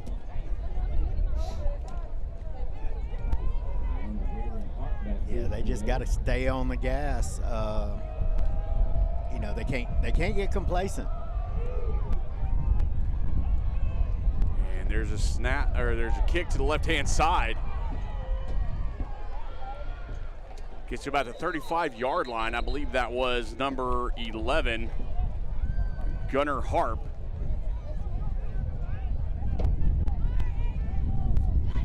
So now West Rusk got to get the offense going. And if you're Troup, you don't, you know, you want to get a good 3-and-out, good stop, and take away any, you know, I mean, you're still 7-14 in the third quarter, but you want to take away any hope the Raiders have. So this one's going to be a good drive to watch and gauge, see how this game's going to go. So it'll be first down and 10. As Dotson in the backfield. He's going to fake the handoff a little bit. Good pass in the middle, and he's immediately hit. I think it's going to be incomplete, and it is. The ball goes loose. Great pass. Hit him right in the breadbasket. It got through the hands. Well, but when you get hit as hard as you did when you catch it. Yeah. Yeah. And, Goal rusher. Go ahead, I'm sorry. No, I was just saying he got hit twice. Dotson threw the ball, hit him, went through the hands, kind of hit him in the stomach, and then by that time he took the hit from the defender and just no chance. Twins to the right. Dotson is going to hand off. No, he's going to keep it, get to the outside, try to break a tackle. He does, but he steps. No, he doesn't step out of bounds. He looked like he did to me, but I'm not the referee. I wasn't down there, and it's going to be a first down for the Raiders. Great sideline awareness by Dotson. Had two, I'm going to call them zebras.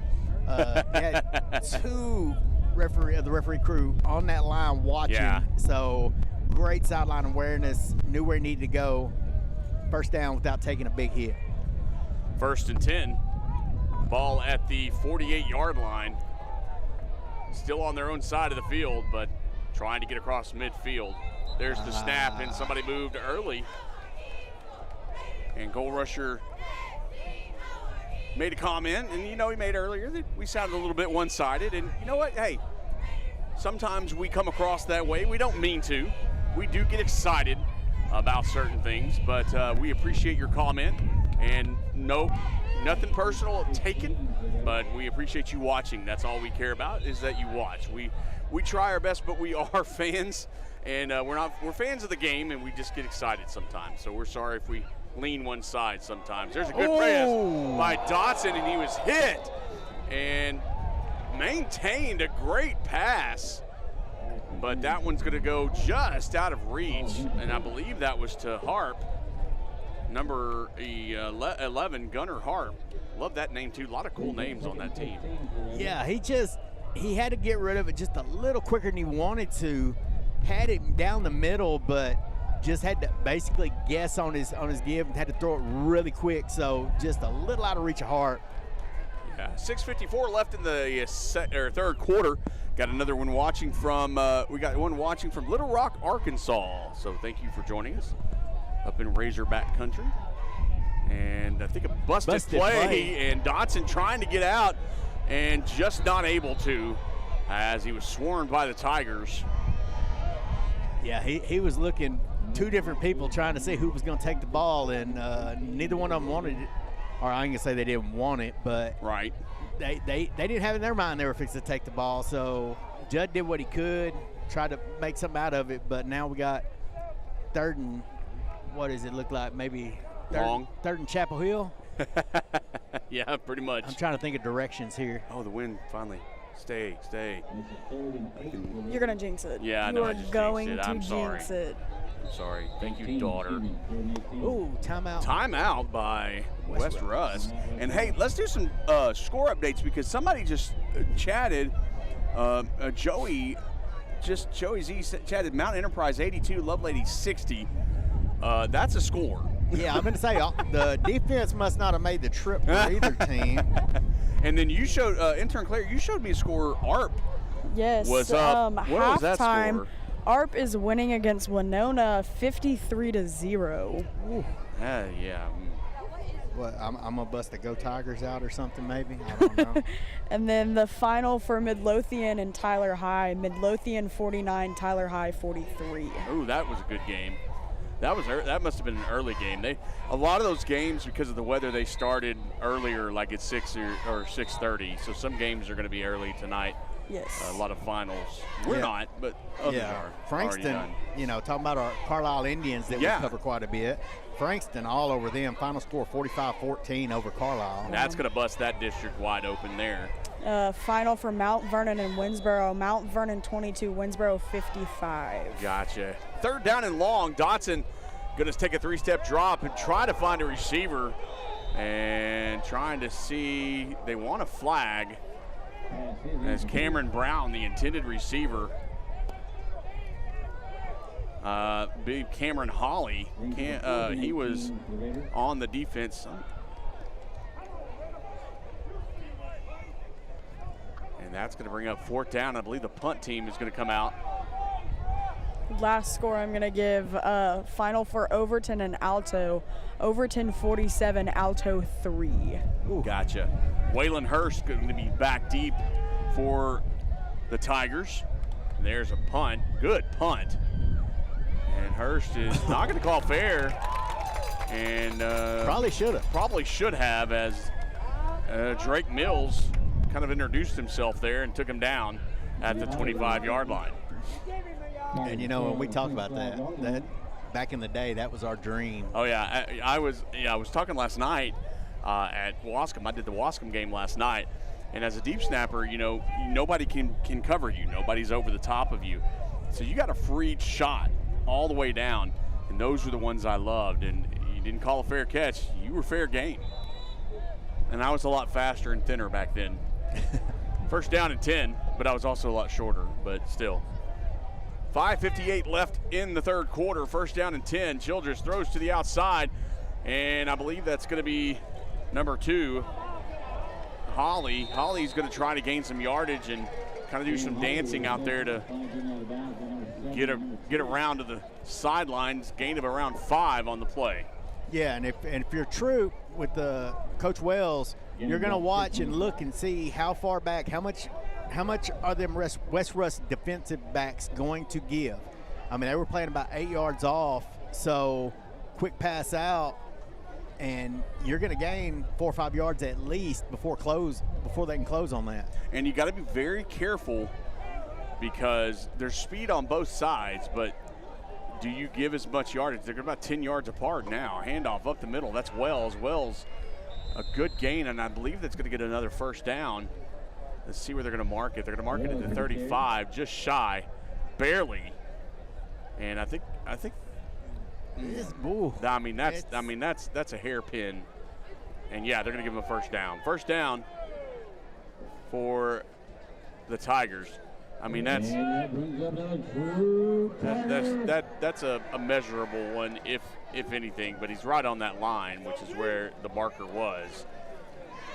I mean, we don't have cool cameras set up in pylons and things like that. Hey, we can put in for that, but I don't want to set them up. So first down and 10 at the 35-yard line. Childress to the backfield. And handoff to Wells up the middle, finds a good hole, gets around almost to midfield, right around the 49-yard line, takes 2 of the Raiders to take him down. Tucker Heathco. And I think Chris Sanchez was in on the stop. And another first down right at midfield. Yeah, and that, you know, the Raiders front's got to get something going there. They got to block that up in the box, because anytime your defensive backs are making a lot of tackles, that's not a good thing, because that's a lot of yardage. Blackman on the motion handoff back up the middle, and that's Wells again. Gained about 4. Oh no, gave him 1. That's okay. Well, I guess his knee hit, but that's okay. We got a Childress chatting with us. Can't thank you guys enough to keep up with my grandson on the road now. I'm back at the game. Awesome. Well, good deal. You're very, very welcome. We love to do that. We love to be able to keep anybody in if we could do every single game around East Texas, if we had the crews, we would. Absolutely. And we've grown. We only had 2 crews last year. We have about 6 this year. Handoff or pitch to Pierce. Pierce trying to go around the right-hand side and didn't get far. You know, I'm going to point out one thing. If you look in the backfield of the Tigers right now, you've got Chris Sanchez, defensive safety, if I recall, I believe. He's in the backfield, so they're bringing pressure in on the Tigers, and he actually kind of stretched that out, busted that up a little bit for the Raiders, brings up 3rd down and 9 for the Tigers. And I'm going to brag on Adrian Vargas on that play because he decisively made that stop. He came in and just drug him down. Childress does a little screen drop, and wow, the flag comes in as a player for the Tigers. The pass was way incomplete. And one of the players, number 66, that's A.J. Dewberry, he's kind of standing in the middle of the field with no helmet on. And a flag comes in around that area, and I believe it's going to be a penalty on West Rusk. Yeah, I'm not sure they may call hands to the legal hands to the face. Not sure either. Referee talking to Coach Mata.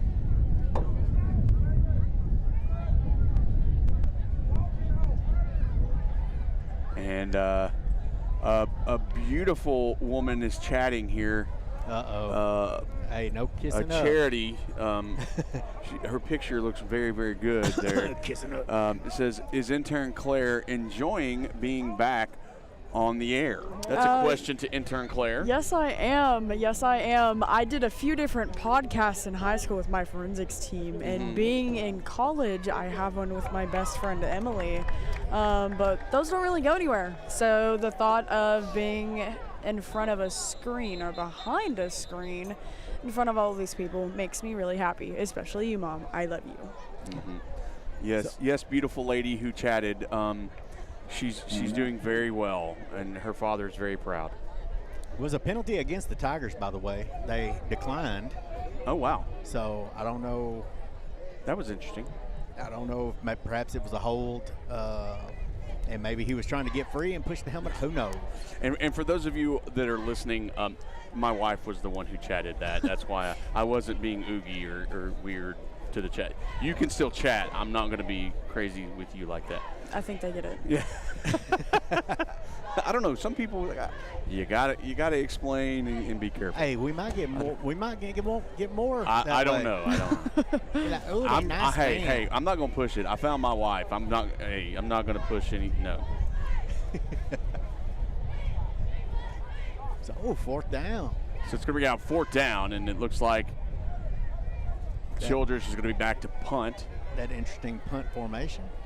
Yeah, that's a weird, it's like a kickoff formation as Cameron Brown and Gunnar Harp are back deep. And that's going to get that one off. The last punt they did not turn out well. It's going to go out of bounds at the probably 9-yard line, I believe. Great punt. So a good punt. Deep starting point for Raiders will have it on the 9-yard line. Sorry, Rusk. I was looking at the chat. And it's Coach Butler is checking in. Oh, Coach says, Butler. What up, Jason? Hey, Coach Butler. What's up, Winston? He checked in last night, too, but you weren't with me, so. Yeah, I won't be here next week either. I'm going to be in St. Louis watching some baseball. There you go. Like you always do. Yeah. 3:24 left in the 3rd quarter, by the way. Trying to do better for you in doing that. So. I'll be back in San Marcos. Yes, and I will be, I don't know where I'll be next week. I'll be somewhere on Friday night doing a game, as it's Halloween night next week. Oh, I know exactly where I'll be. Well, we won't talk about that on the air. Trick-or-treating. There you go. 1st down and 10. And Dotson passes, and it's a good sidestep by Cameron Brown, and makes a couple of more yards after that. A good 9-yard pass and catch. And 3:10 now, and the clock running down in the 3rd quarter. 21-13 your score. And the Raiders trying to get something started here in the third quarter to keep that undefeated district rec title going. Troup's also undefeated. Three-step drop. Dotson makes a little play, and some contact is going to be made, and he went for his flag, and he didn't do it. Yeah, that's getting a lot of. Yeah, Waylon Hurst. The Raider faithful's a little. Yeah, Waylon Hurst on the coverage, and Cameron Brown was there. I'm going to have to agree a little bit with the fans on this side, mainly because I didn't see Waylon turn his head and make a play. Yeah. So that was just me. Dotson in the backfield. Changes the play at the line. Backs up. Williams gets the handoff, tries to find a hole up the middle, and does not go very far. He stopped at the line of scrimmage. Actually, he gains about 3 yards and gets a first down. Yeah, it looked like Logan Lockie, he hit him and did not let go, went backwards. But to go back on that other play, I mean, you had Cameron Brown trying to get back to the ball, and the defender was just wasn't even looking for the ball. So you can't really take away, you can't really give incidental contact on that when he's not even trying for the ball himself. So. Yeah, I agree, and the referee went for his flag and didn't get it. Dotson pushed out of the pocket, gets to the right-hand side of the field, runs out of bounds over on the Troup side around the 30. They're going to put him at the 29-yard line. I thought he went out of bounds at about the 30-yard line, but that's going to stop the clock with 2:15 left in the third quarter. Good decision to get out of bounds, too. Brett Wells was coming at him, and, you already made plenty out of nothing at that point. So good job by Dotson to get 9. That's going to be a handoff. And a good bounce play out by Williams, but a flag comes in. And another little extracurricular, and that's going to start happening a little bit. They need to keep their cool. And you can't do that when you're at 2nd and 1. If that goes against the Raiders, that's going to be just a killer. That's going to be a backbreaker for them. Waiting to see that, and the clock is still running. I don't know if the referees know that yet, but I don't know if anybody knows that yet, but the clock has been running. Yeah. This whole entire time. Oh, now they stopped it. See if they can sneak something off real quick. Yeah. Somebody needs to tell Coach Mata. Oh, and it was against the Tigers. Against the Tigers. But they need to put more time on the clock. Of course, we have no say. Well, I'm going to go back on that and say, in defense, I guess, of Cameron Brown, we saw the retaliation, obviously, of whatever happened. So they ran a good 15 seconds. Yeah, but they ran a good 15 seconds off that clock. Oh, they did.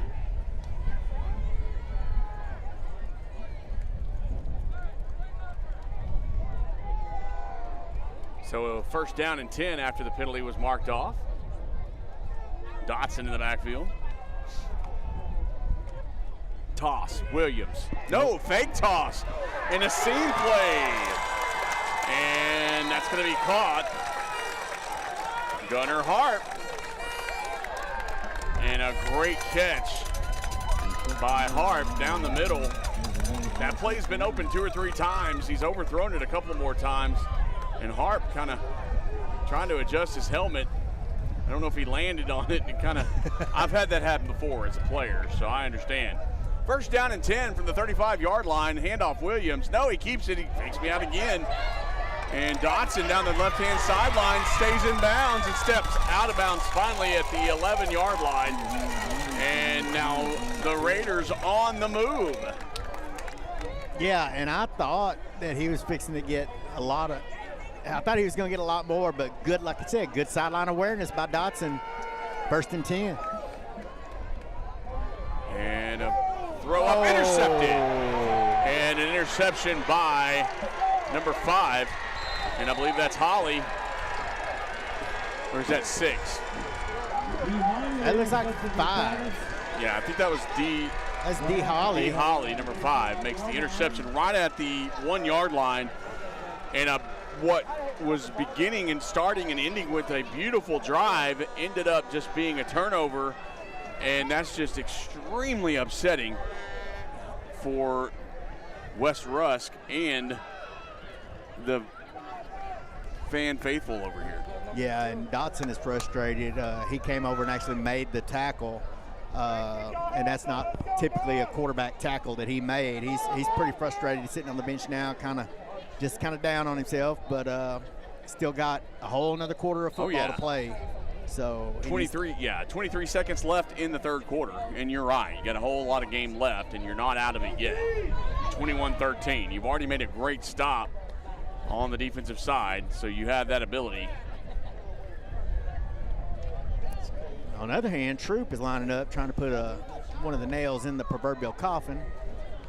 And that's going to be to Holly. That's Cameron Holly to the left-hand side, excuse me. And he's going to gain enough, and I believe he's going to be just shy of a first down at the 44-yard line. You got Coach Mata screaming along with Sincere Cleaver, who thought he was held. And once again, it looked like one of those deals where he kind of got turned, but it's hard to tell from up here. Yep, and that's going to be the end of the third quarter. We're on to the fourth quarter, and it's a great game. Hey, if you know somebody that should be watching it, go ahead and give them a call now. We're going to take a big break, and hey, go get a drink, go to the bathroom, whatever you got to do, but we'll be back here in just a second. We're going to take a break. You're watching Friday Night Football in East Texas on NETSN. Your vehicle is one of the biggest investments you'll make, and at Fairway Ford, we're committed to keeping you on the road.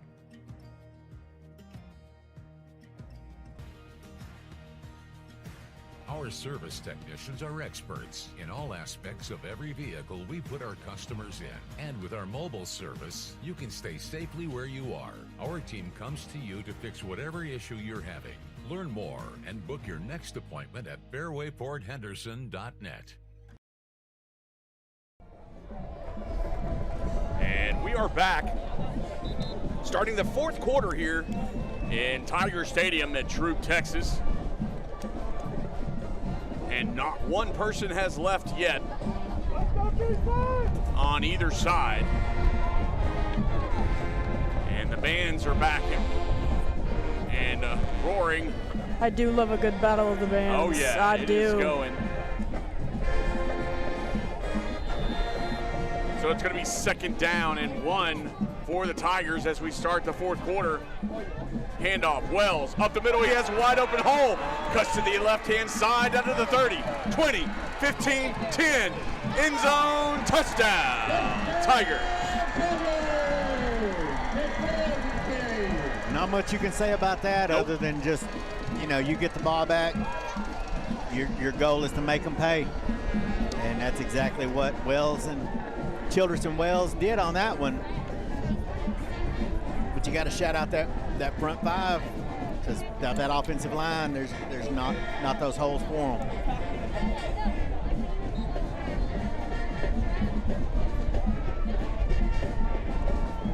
Great run, Zuniga now ready to kick the extra point. There it's up and it's good.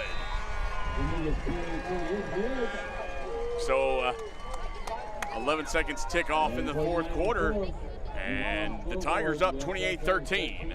We'll be right back. Struggling with mobility, chronic pain, work, or sports injury? At Azalea Orthopedics, our team of highly trained physicians specialize in complete orthopedic care, pain management, sports medicine, physical medicine, and rehabilitation.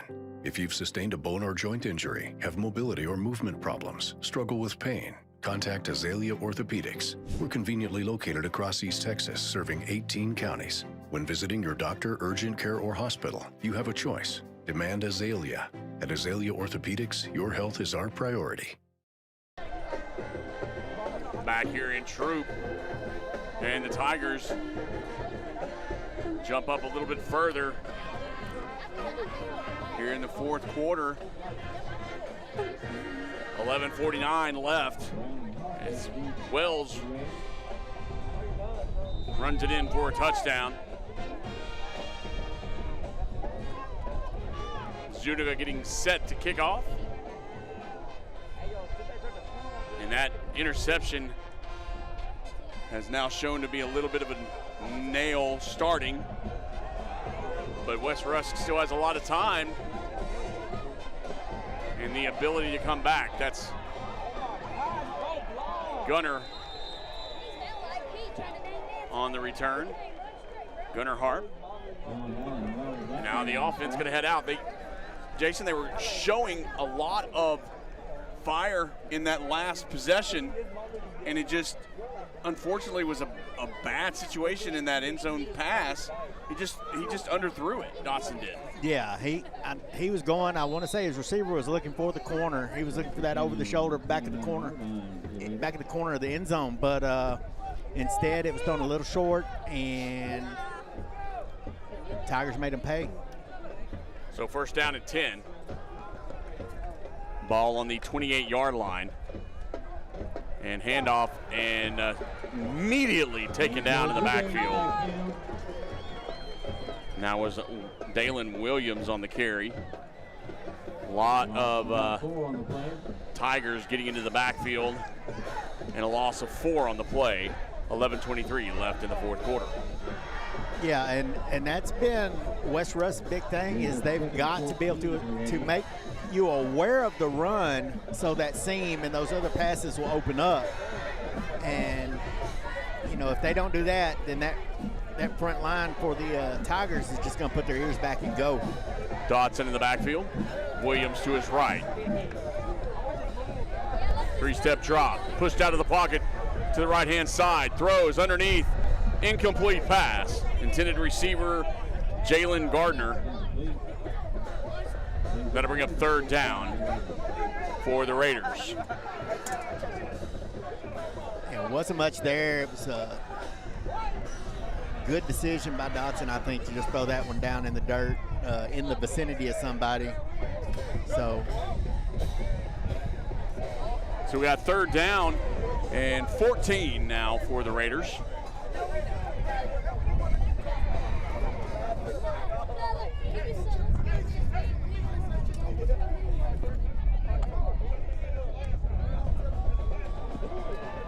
And a good throw by Dotson to the right-hand side. That's going to go to Hunter McCandless.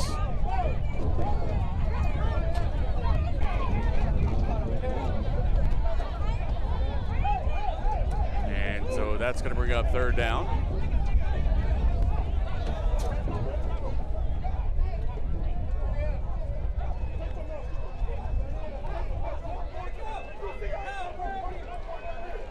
So fourth down, the Raiders are going for it. Snap back, Dotson back to pass, throw. Oh, he's got Cam right down the side. Cam is open, dodges one tackle. He's running backwards, trying to get behind some blockers, but not the best decision. Still, first down for the Raiders at their own 49 now. He had about another 10 yards. But turned around trying to find some blockers, trying to find some help. And still, Cameron Bound with the great catch from Judson Dotson gets to the 49-yard line, or excuse me, the 48's where they have him marked down at. So it'll be first down and 10. Dotson back. Has a receiver on the right-hand side, and it's too far. That's another one of those where we talked about Harp gets open just a little too much.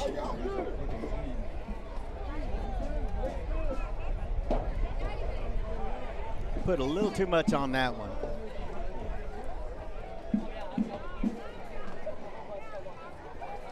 So to bring up second down.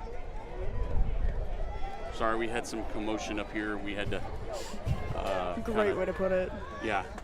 We had some of our typical stuff going on. Yes. Williams, Dalen Williams on the carry, gets taken down in the backfield. By a wave of maroon.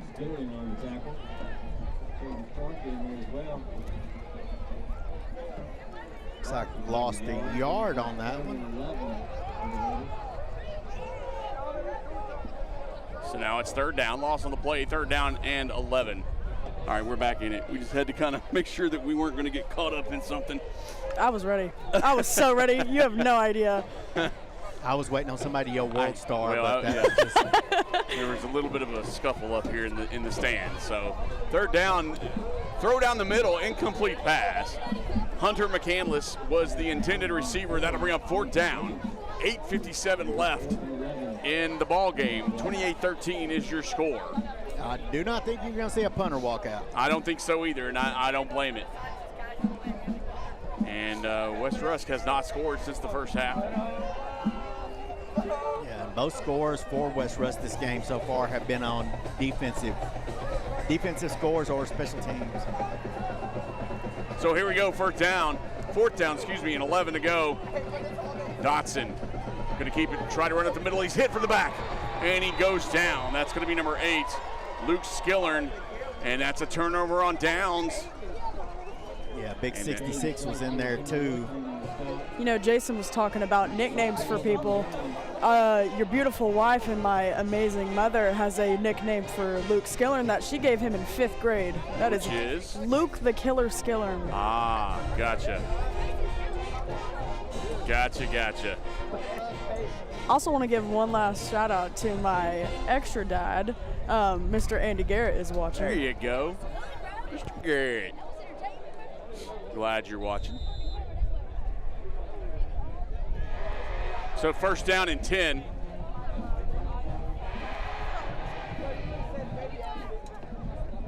As the Tigers have it in Raider territory at the 45-yard line. Man in motion, that's going to be Holly. Actually, Wells is going to go up the middle. He's going to gain about 4 yards on the play. And that'll bring up second down. Actually, they're going to give him 3. It looked to be more than that, but they're going to put it back. And a couple of yards gain. 8:35 and counting left in the ball game. Yeah, and I mean, the Raiders did a good job on that, but with Troup, what you're seeing a lot of moving parts, and the Raiders are having to stay disciplined in those gaps. Otherwise, they're going to break loose another big run. Childress back, gets flushed out of the pocket to the right-hand side. He's trying to find a receiver, finds one, and it's going to be incomplete. He goes out of bounds and catches it, trying to see who the receiver was. I do know that Trevor Heathcote was the coverage guy, but I believe it's number 5. D. Holly was the receiver. He caught it, but he caught it out of bounds. That's going to be an incomplete pass, third down and 8. Yeah, he had Isaiah Vasquez coming at him, and I don't blame Childress at all. Vasquez is not a small man, so good job on both sides, just making an exciting play. But it is third down. That's going to be a handoff. And that's going to be the right-hand side. Pierce was the runner on that carry. He's going to get it right shy. Just. Oh, no. They're going to back him up further. Was there a flag on the play? That's all I can assume, or something happened. I don't know, because they had him right shy of the line to gain. Yeah, there's a flag on the ground. Okay, that's why we have young eyes up here. So there's a flag on the Tigers, and that must have been a personal foul because they're backing up pretty far. With the band's going, I can't hear, and nor did I see, because again, we're on the visitor side. 7:58 and counting left in the ball game. Childress takes it, throws to the right-hand side. That's going to be received as Cameron Holly with the catch. Gets back almost to the original line of scrimmage, maybe a little bit in front of it. 3rd and 9. Nope. 3rd and 11. God, they can't keep up their mind. They keep moving it around. Oh, 4th down. So now it's going to be 4th down and 12. So we move from the 9 to the 8 to the 11, now to the 12. Can't figure out where he's going to go. So Childress back to punt the ball. And Gunnar Harp back deep to return. So is Cameron Brown. There's the punt. It's going going to be low and bouncy. And a bad play it bounced by off. Gunnar Harp, and luckily, Caden Landon was there to jump on the ball. I couldn't tell. It almost looked like it bounced off the back leg of McCandless when he was running down. Yeah. Because it was just a knuckleball type kick. And McCandless was staying with his guy, making sure that he didn't, like he was preparing to block. And instead, I think the ball bounced down, hit him in the calf. And luckily, 20 there, Caden Landon was there to hop on it.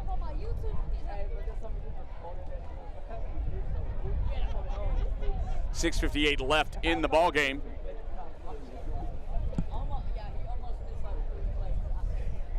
And they're not moving the chains. I don't know what this crew is very interesting, Jason. I don't know what this referee crew. There's a flag, but I don't know what they're doing. Yeah, it's the chains have yet to move, and here they come. Now they go. Okay, I was sitting here trying to figure out what are they coming back? Are they moving? The referees who don't know what they're doing.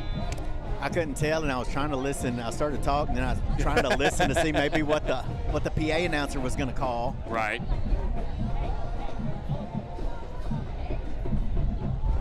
So first down and 10. And Dotson with the pass, and that's going to be over the head, and there's the flag. Yeah. And I believe that was a good call. That was a great call. James Pierce had one hand on his helmet, and he did make a play for the ball, but he had one hand on him and kind of pulling it back. He had the whole jersey being pulled on that one. So I think this whole side, we're on the West Rusk side of the field as far as where we're broadcasting from. Yeah. And this place would have exploded if that one had got a call. Yeah. And it was right in front of Coach Mata, too, so. Why they have to sit and have a lengthy discussion about it, I don't know. Hey, math is hard. Yeah. 6:52 left in the ball game.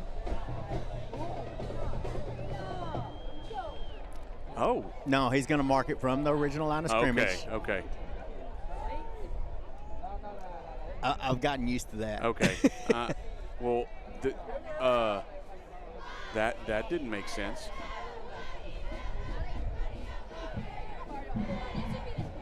When did it become a 10-yard penalty?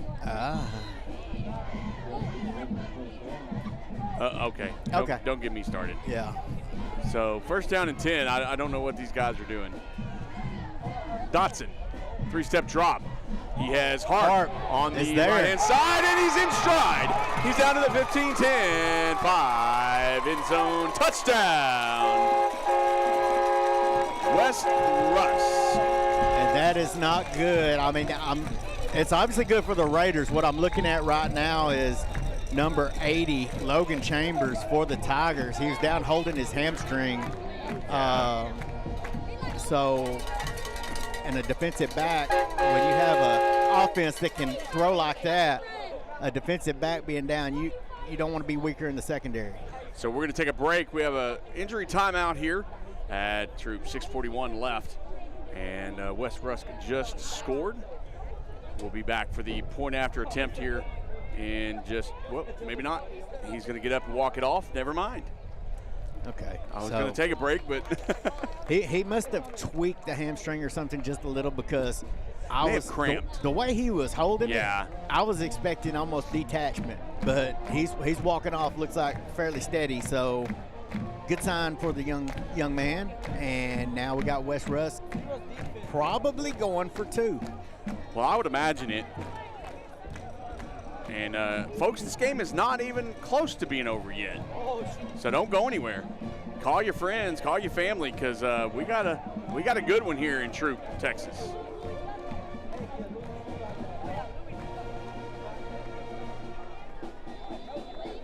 .641 left. And looks like they're going to go for 2, like you said.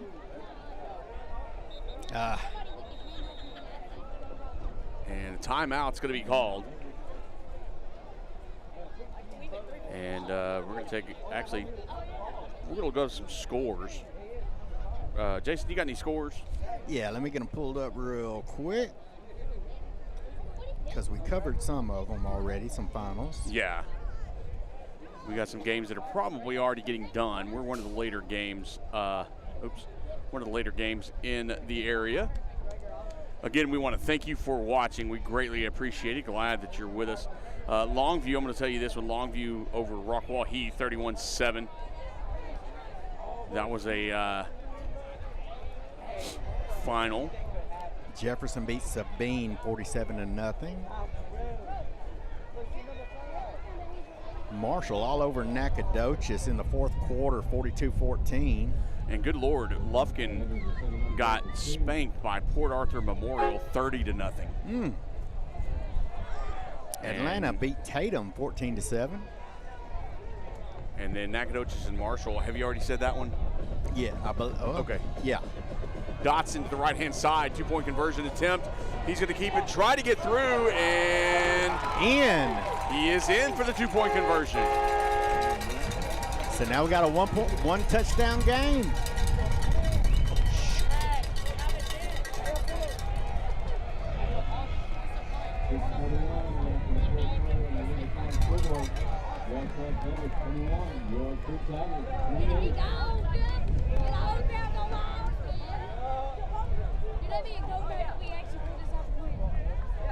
So 6:41 left in the ball game.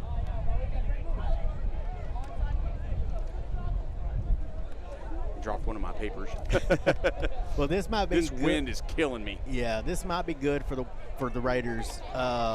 They've really kind of sputtered on offense most of the game. They put together some good plays and then have some drive killers. Up until that touchdown, all of their points were off defensive plays. So now they know they can do it on offense. They've seen what they can do. Let's see if Troup can answer or if West Rusk gets the ball back and see if they can do it again.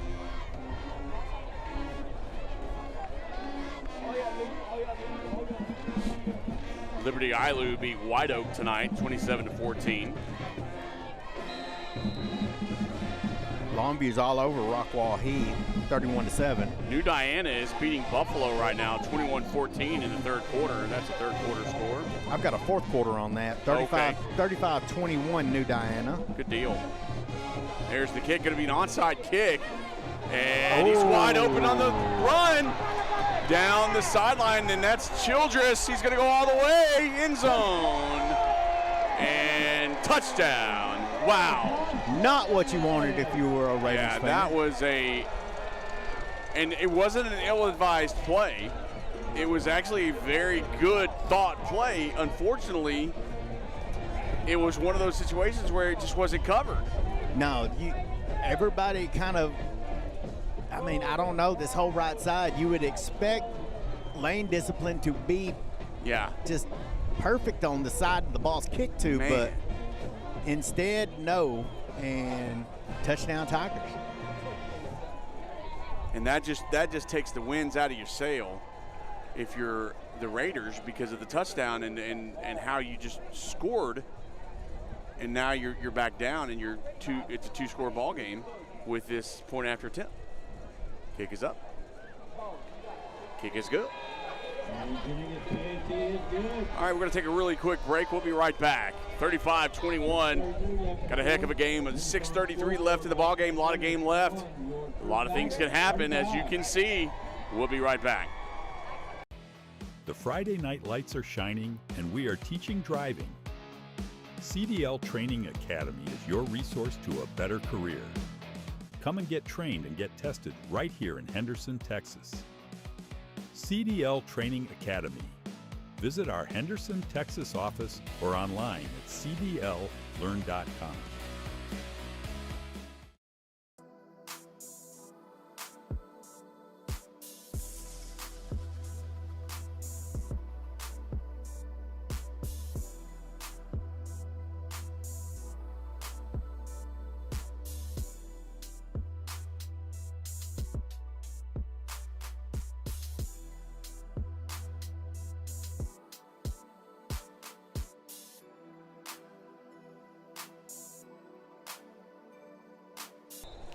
back here at Tiger Stadium. Heck of a ball game here, 35-21. And Troup just ran back a onside kick from the Raiders for a touchdown. And now Troup is going to kick off. Zuniga is ready to go. They're going to kick it, a little pooch kick to the outside. Fair catch called. He's hit, but it was inadvertent. Yeah. Not much you can do. That was Chris Sanchez on the catch for the return. And like I said, you and I have been doing this long enough. We've seen a lot of things happen in 6 minutes and 33 seconds. It's a two-score game. Oh yeah, and I mean, just mainstream-wise, if you want to look at it, look at the Denver game. I mean, you had like 2 minutes, or 6 minutes left when they were down by 30 points and come back and won. Oh yeah. So this is going to be good. Here we go. First down and 10 from the 38-yard line. Dotson fakes the handoff, looks to the right side, has to throw it as he's pressured by the Tigers. Incomplete pass, 6:28 now left in the game. Yeah, Brett Wells read that really well. I mean, it was a good design play, but if somebody reads it, there's not much you can do except, hope that your athlete's better than their athlete at that particular point. Second down and 10. Trips to the right. Dotson trying to get another call. Finally gets what he needs. Dalen Williams next to him in the backfield. Three-step drop. He's going to hold it and keep it, but he's taken down in the backfield. And that's going to be number 51, Caden Starkey with the sack. 2-yard loss. Brings up third down, 6:12 and counting in the ballgame. Got big 53 coming out for a breather. That's going to be Christopher Robertson, senior for West Rusk. Trips to the right, single receiver to the left. Dotson in the backfield. Two-step drop, looking for a receiver to the right-hand side. He had Harp, but threw it over his head. I think Skillern got a hand on it. I think he just deflected it just enough where the ball just sailed, because Skillern thought he should have had that one picked and ran the other way. 5:49 left in the ballgame. Fourth down and long. They're going to keep the offense out there, of course. You're in four-down territory, mainly because of the time of the ballgame and the score. Dotson in the backfield. Twins to the left. Three-step drop. And over the head and intercepted. And once again, that's going to be That's a Holly, Cameron Holly on the catch. Was that Cameron Holly? That was Cameron. That's number 2, Cameron Holly. Okay. D. Holly intercepted it earlier. Cameron Holly makes the interception this time. You know, and I'm gonna say something. You know, it's great for the stats, but really knock it down and you've got another 30 yards of field position. I mean, you know, that's nitpicking, and I mean. Well, it does the same thing as a punt. I mean, really, if you think about it. Yeah, but I at the same point, I mean, it's easy for me to say it up there. You know, if I'm on that field, I want the ball. So understand totally. 5:43 left in the ballgame. First down and 10 from the 41-yard line as the Tigers head out to the field. Childress in the backfield, stacked line there. Wells gets the ball, tries to find a hole, heads to the right-hand side, and goes really nowhere. Maybe actually a gain of 4. Looks like he didn't go anywhere, but the line kind of moved everything out of the way, and he gains 4 on the play, 5:28 and counting. Yeah, and he hit that big offensive lineman. He looked like he hit 68, J.W. Becerra, and that's a wall. Yeah. So, you know, still the end game for the Troup Tigers right now is to eat that clock. So they're just very content, just keep running the ball, get first downs, and run it out. You know, handoff again to Wells. He goes straight up the middle and gains another 4 yards. Actually, they're only going to give him 2 on that one. See, usually when I think he gets more and then I get less, it's just weird. That'll be third down and 4 to go. 4:35 and counting left in the ball game.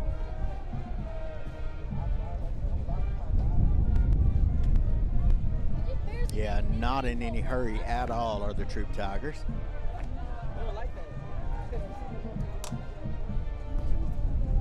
Childress is going to keep it, try to find a hole there, and he's just gets snagged up. Trying to see who the defender was on that. I think it was 50. I want to say that was big number 50, Kyron Reed. No, that was 51. Was it 51? Yeah, that was 51. Anthony Starling. Yeah. He's a big guy, I know that. Yep. So 4th down, the punt unit is going to come out. Gunnar Harp is back deep for the Raiders. 3:49, they're going to run that clock down as far as they can, I imagine, with 14 on the shot clock, on the play clock. Sorry, I'm already in basketball season, I guess. And we got playoffs coming up. There's the snap and the kick. It's going to be a short kick. It's going to hit about the 31-yard line and bounce down and going to stop and roll to about this 17, and that's where it'll stop. 3:22 left. We're going to take a short break. We'll be right back. You're watching NETSN.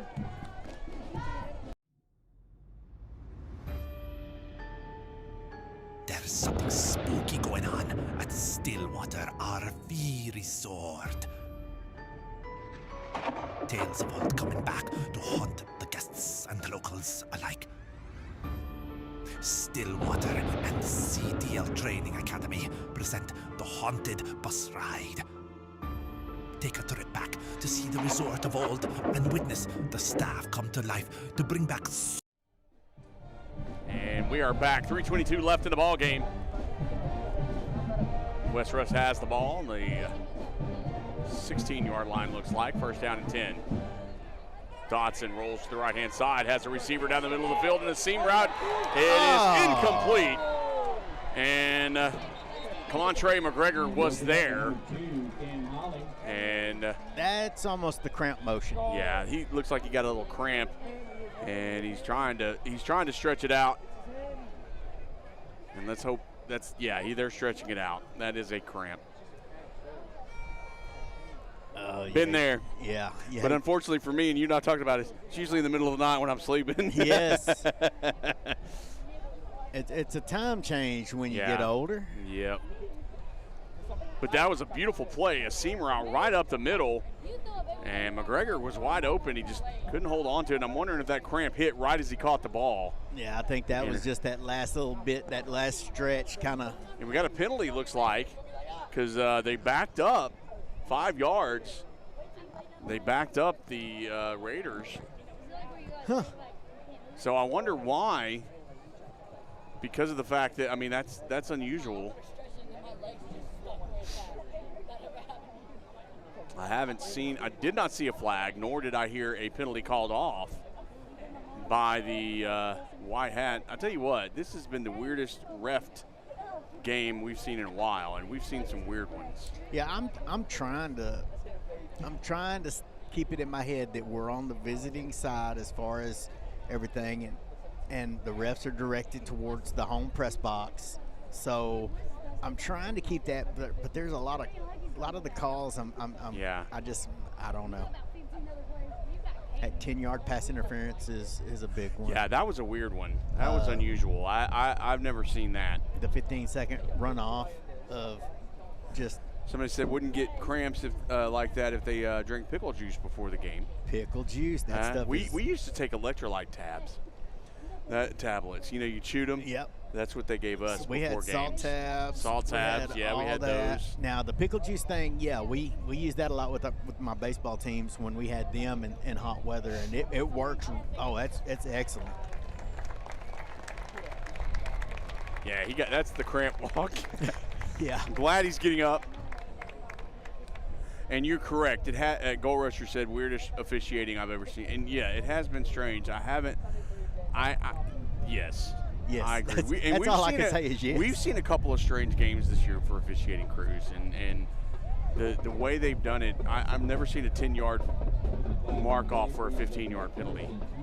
That was the weirdest thing I've seen. But the way that they've done things tonight has been weird. Anyway, it must have been a holding penalty because now it's a 10-yard mark off.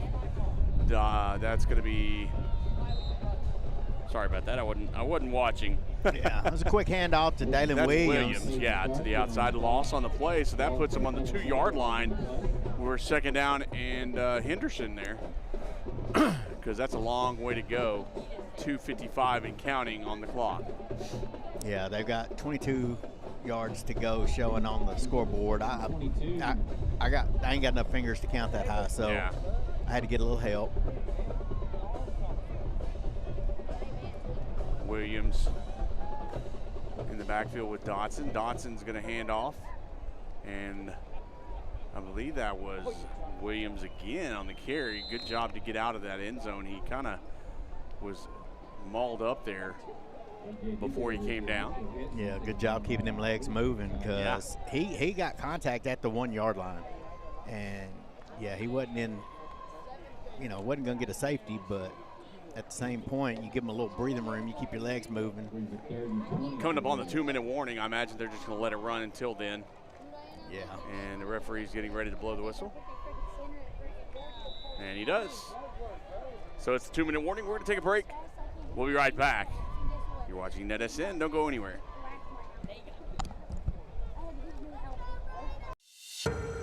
Your vehicle is one of the biggest investments you'll make, and at Fairway Ford, we're committed to keeping you on the road.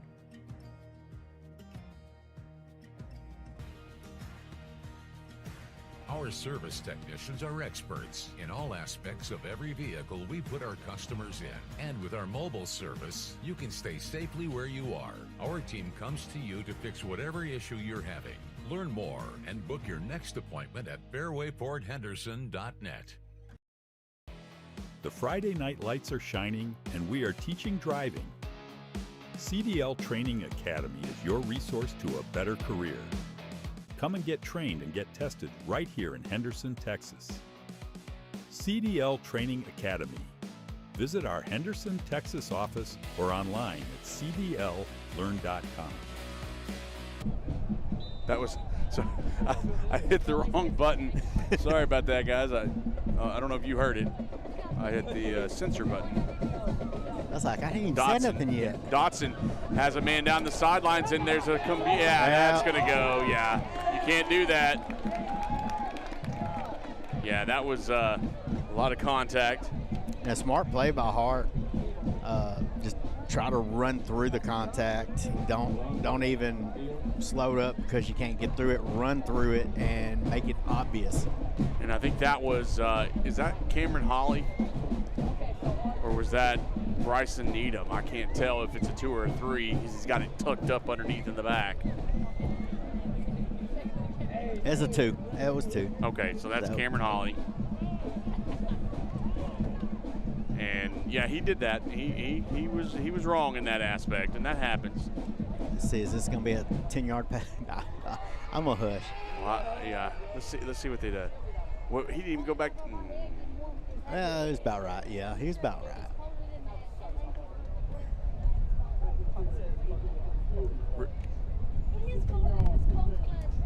Okay. So it was on about the 6, and now it's on the 21. That's about right. So we're about right here. First down and 10. Sorry. Math is hard. It is. Minute 44 left in the ball game. And the clock is running, and I don't know why. It was an incomplete pass, but okay. Throw to the outside. It's caught by Gunnar Harp. And that's a first down for the Raiders.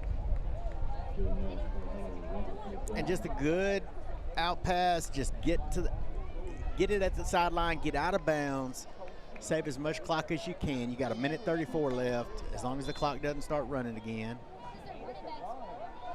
Yeah, I'm kind of watching to see if they're making them start the clock, and I don't know why they would, but sometimes with this officiating crew, you never know. Twins to the left and the right. Roll to the outside is Williams, but a good pass underneath, and I don't know who he was throwing that to. He had 2 open receivers, and he split both of them. Yeah, and I think both of them thought the other one was going to get it. Yeah.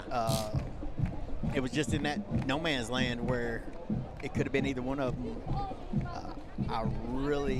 It would have been a little behind Harp, it looked like, but, you know, it was obviously in his direction, so 15 looked like, well, I don't know if that's for me or not.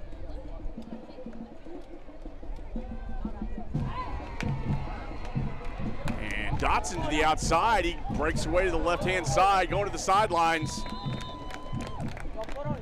And gets to about the 42-yard line. And it was a good job. He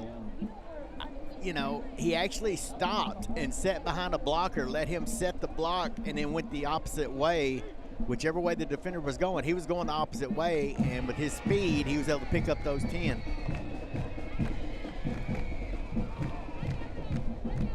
So first down at 10. A minute 19 left in the ball game. Dotson back, has a wide open receiver and over his head. He had Gunnar Harp wide open. And almost had Brett Wells running the opposite way.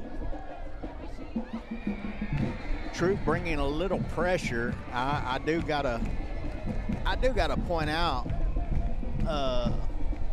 Kyron Reed on that. He picked up the blitzing linebacker and never missed a beat. It looked like they were lined up on top of him. He just timed it perfectly and picked him up. Right.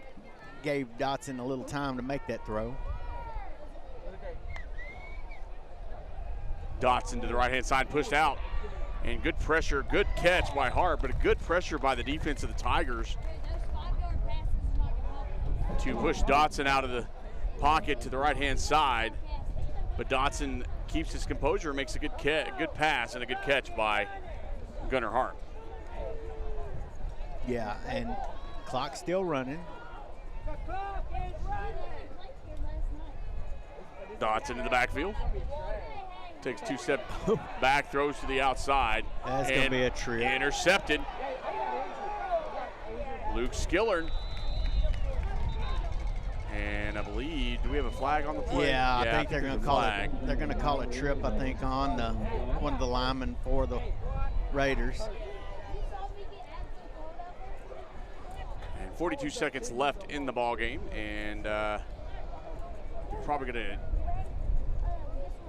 wait on the call. Yeah, all I know is I seen a big body for the Tigers come flying, and it was in the way he was flying looked like a trip. Right. Well, I'll tell you, I've been a lineman. I tripped all the time. Yeah. And it wasn't ever intentional. But you never know. So we're going to wait on the call.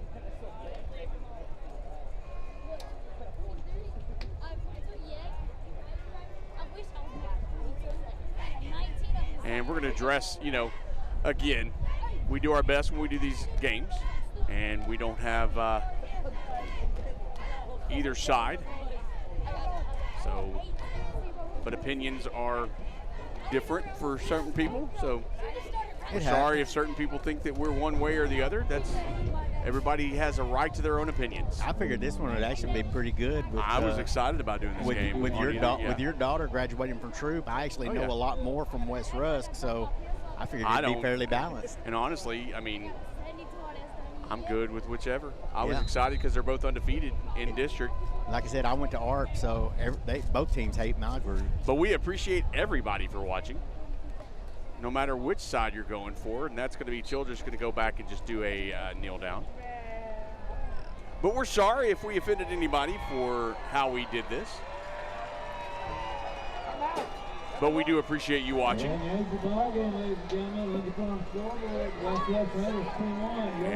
that's going to roll out it. They're going to just get the clock going down here. And that's going to end it, and that's going to make the Troup Tigers go to 9-0 on the season. And that'll put the Raiders with their first loss in district. But from what I saw, and especially from the very beginning, I think the Raiders, they have a lot that they can do before districts or before the playoffs start, because they're going to make the playoffs, obviously. Yeah. Oh, yeah. I mean, and so they have a lot to do And they have a lot of things that I saw, especially at the beginning. And what kills me is they didn't go back to it, was the slants, the blitzes, the stunts from the very beginning that caused a ruckus, so to speak, on the Troup side. But we also saw a little bit on the Troup side with some things that they have to work on as well. A lot of polish that will need to be done.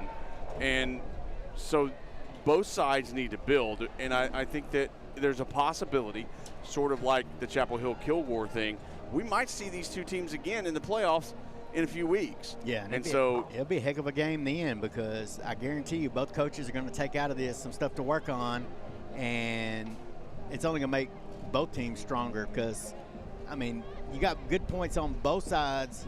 So, you know, obviously, Troup comes out with the win, but West Rusk got a lot of stuff they can be proud of, but a lot of stuff they can work on too. Yep. So we do appreciate you watching, and so we're going to be done for this ball game. We're going to pack our stuff up before they turn off the lights on us, because sometimes that does happen. We appreciate you again watching, and you have a fantastic weekend, everybody. Be safe, and we'll see you next time. For Jason, Calvin on the camera, intern Claire, who left just a little bit ago because she's going to get us dinner, and myself, Keith, and everybody on NETSN. We thank you again. We'll see you next time on Friday Night Football NETSN. Have a good one. This is where legends rise and moments are made. They're still on his feet. Come on, still on his feet. From the buzzer beaters to the game winners, we bring you the action. Raw, real, relentless. We cover every angle, every story. From the streets to the stadiums, We're going all the way. your favorite athletes, your teams, Ford breaks a tackle. Oh my gosh. your passion, all in one place. New games, live shows. Here he goes. He's got some blockers. This is the future of sports media. There he goes. Quick up into the secondary. This isn't just a network. This is a movement. Ooh, oh, he ran over the filter. Welcome to NETSN Game On.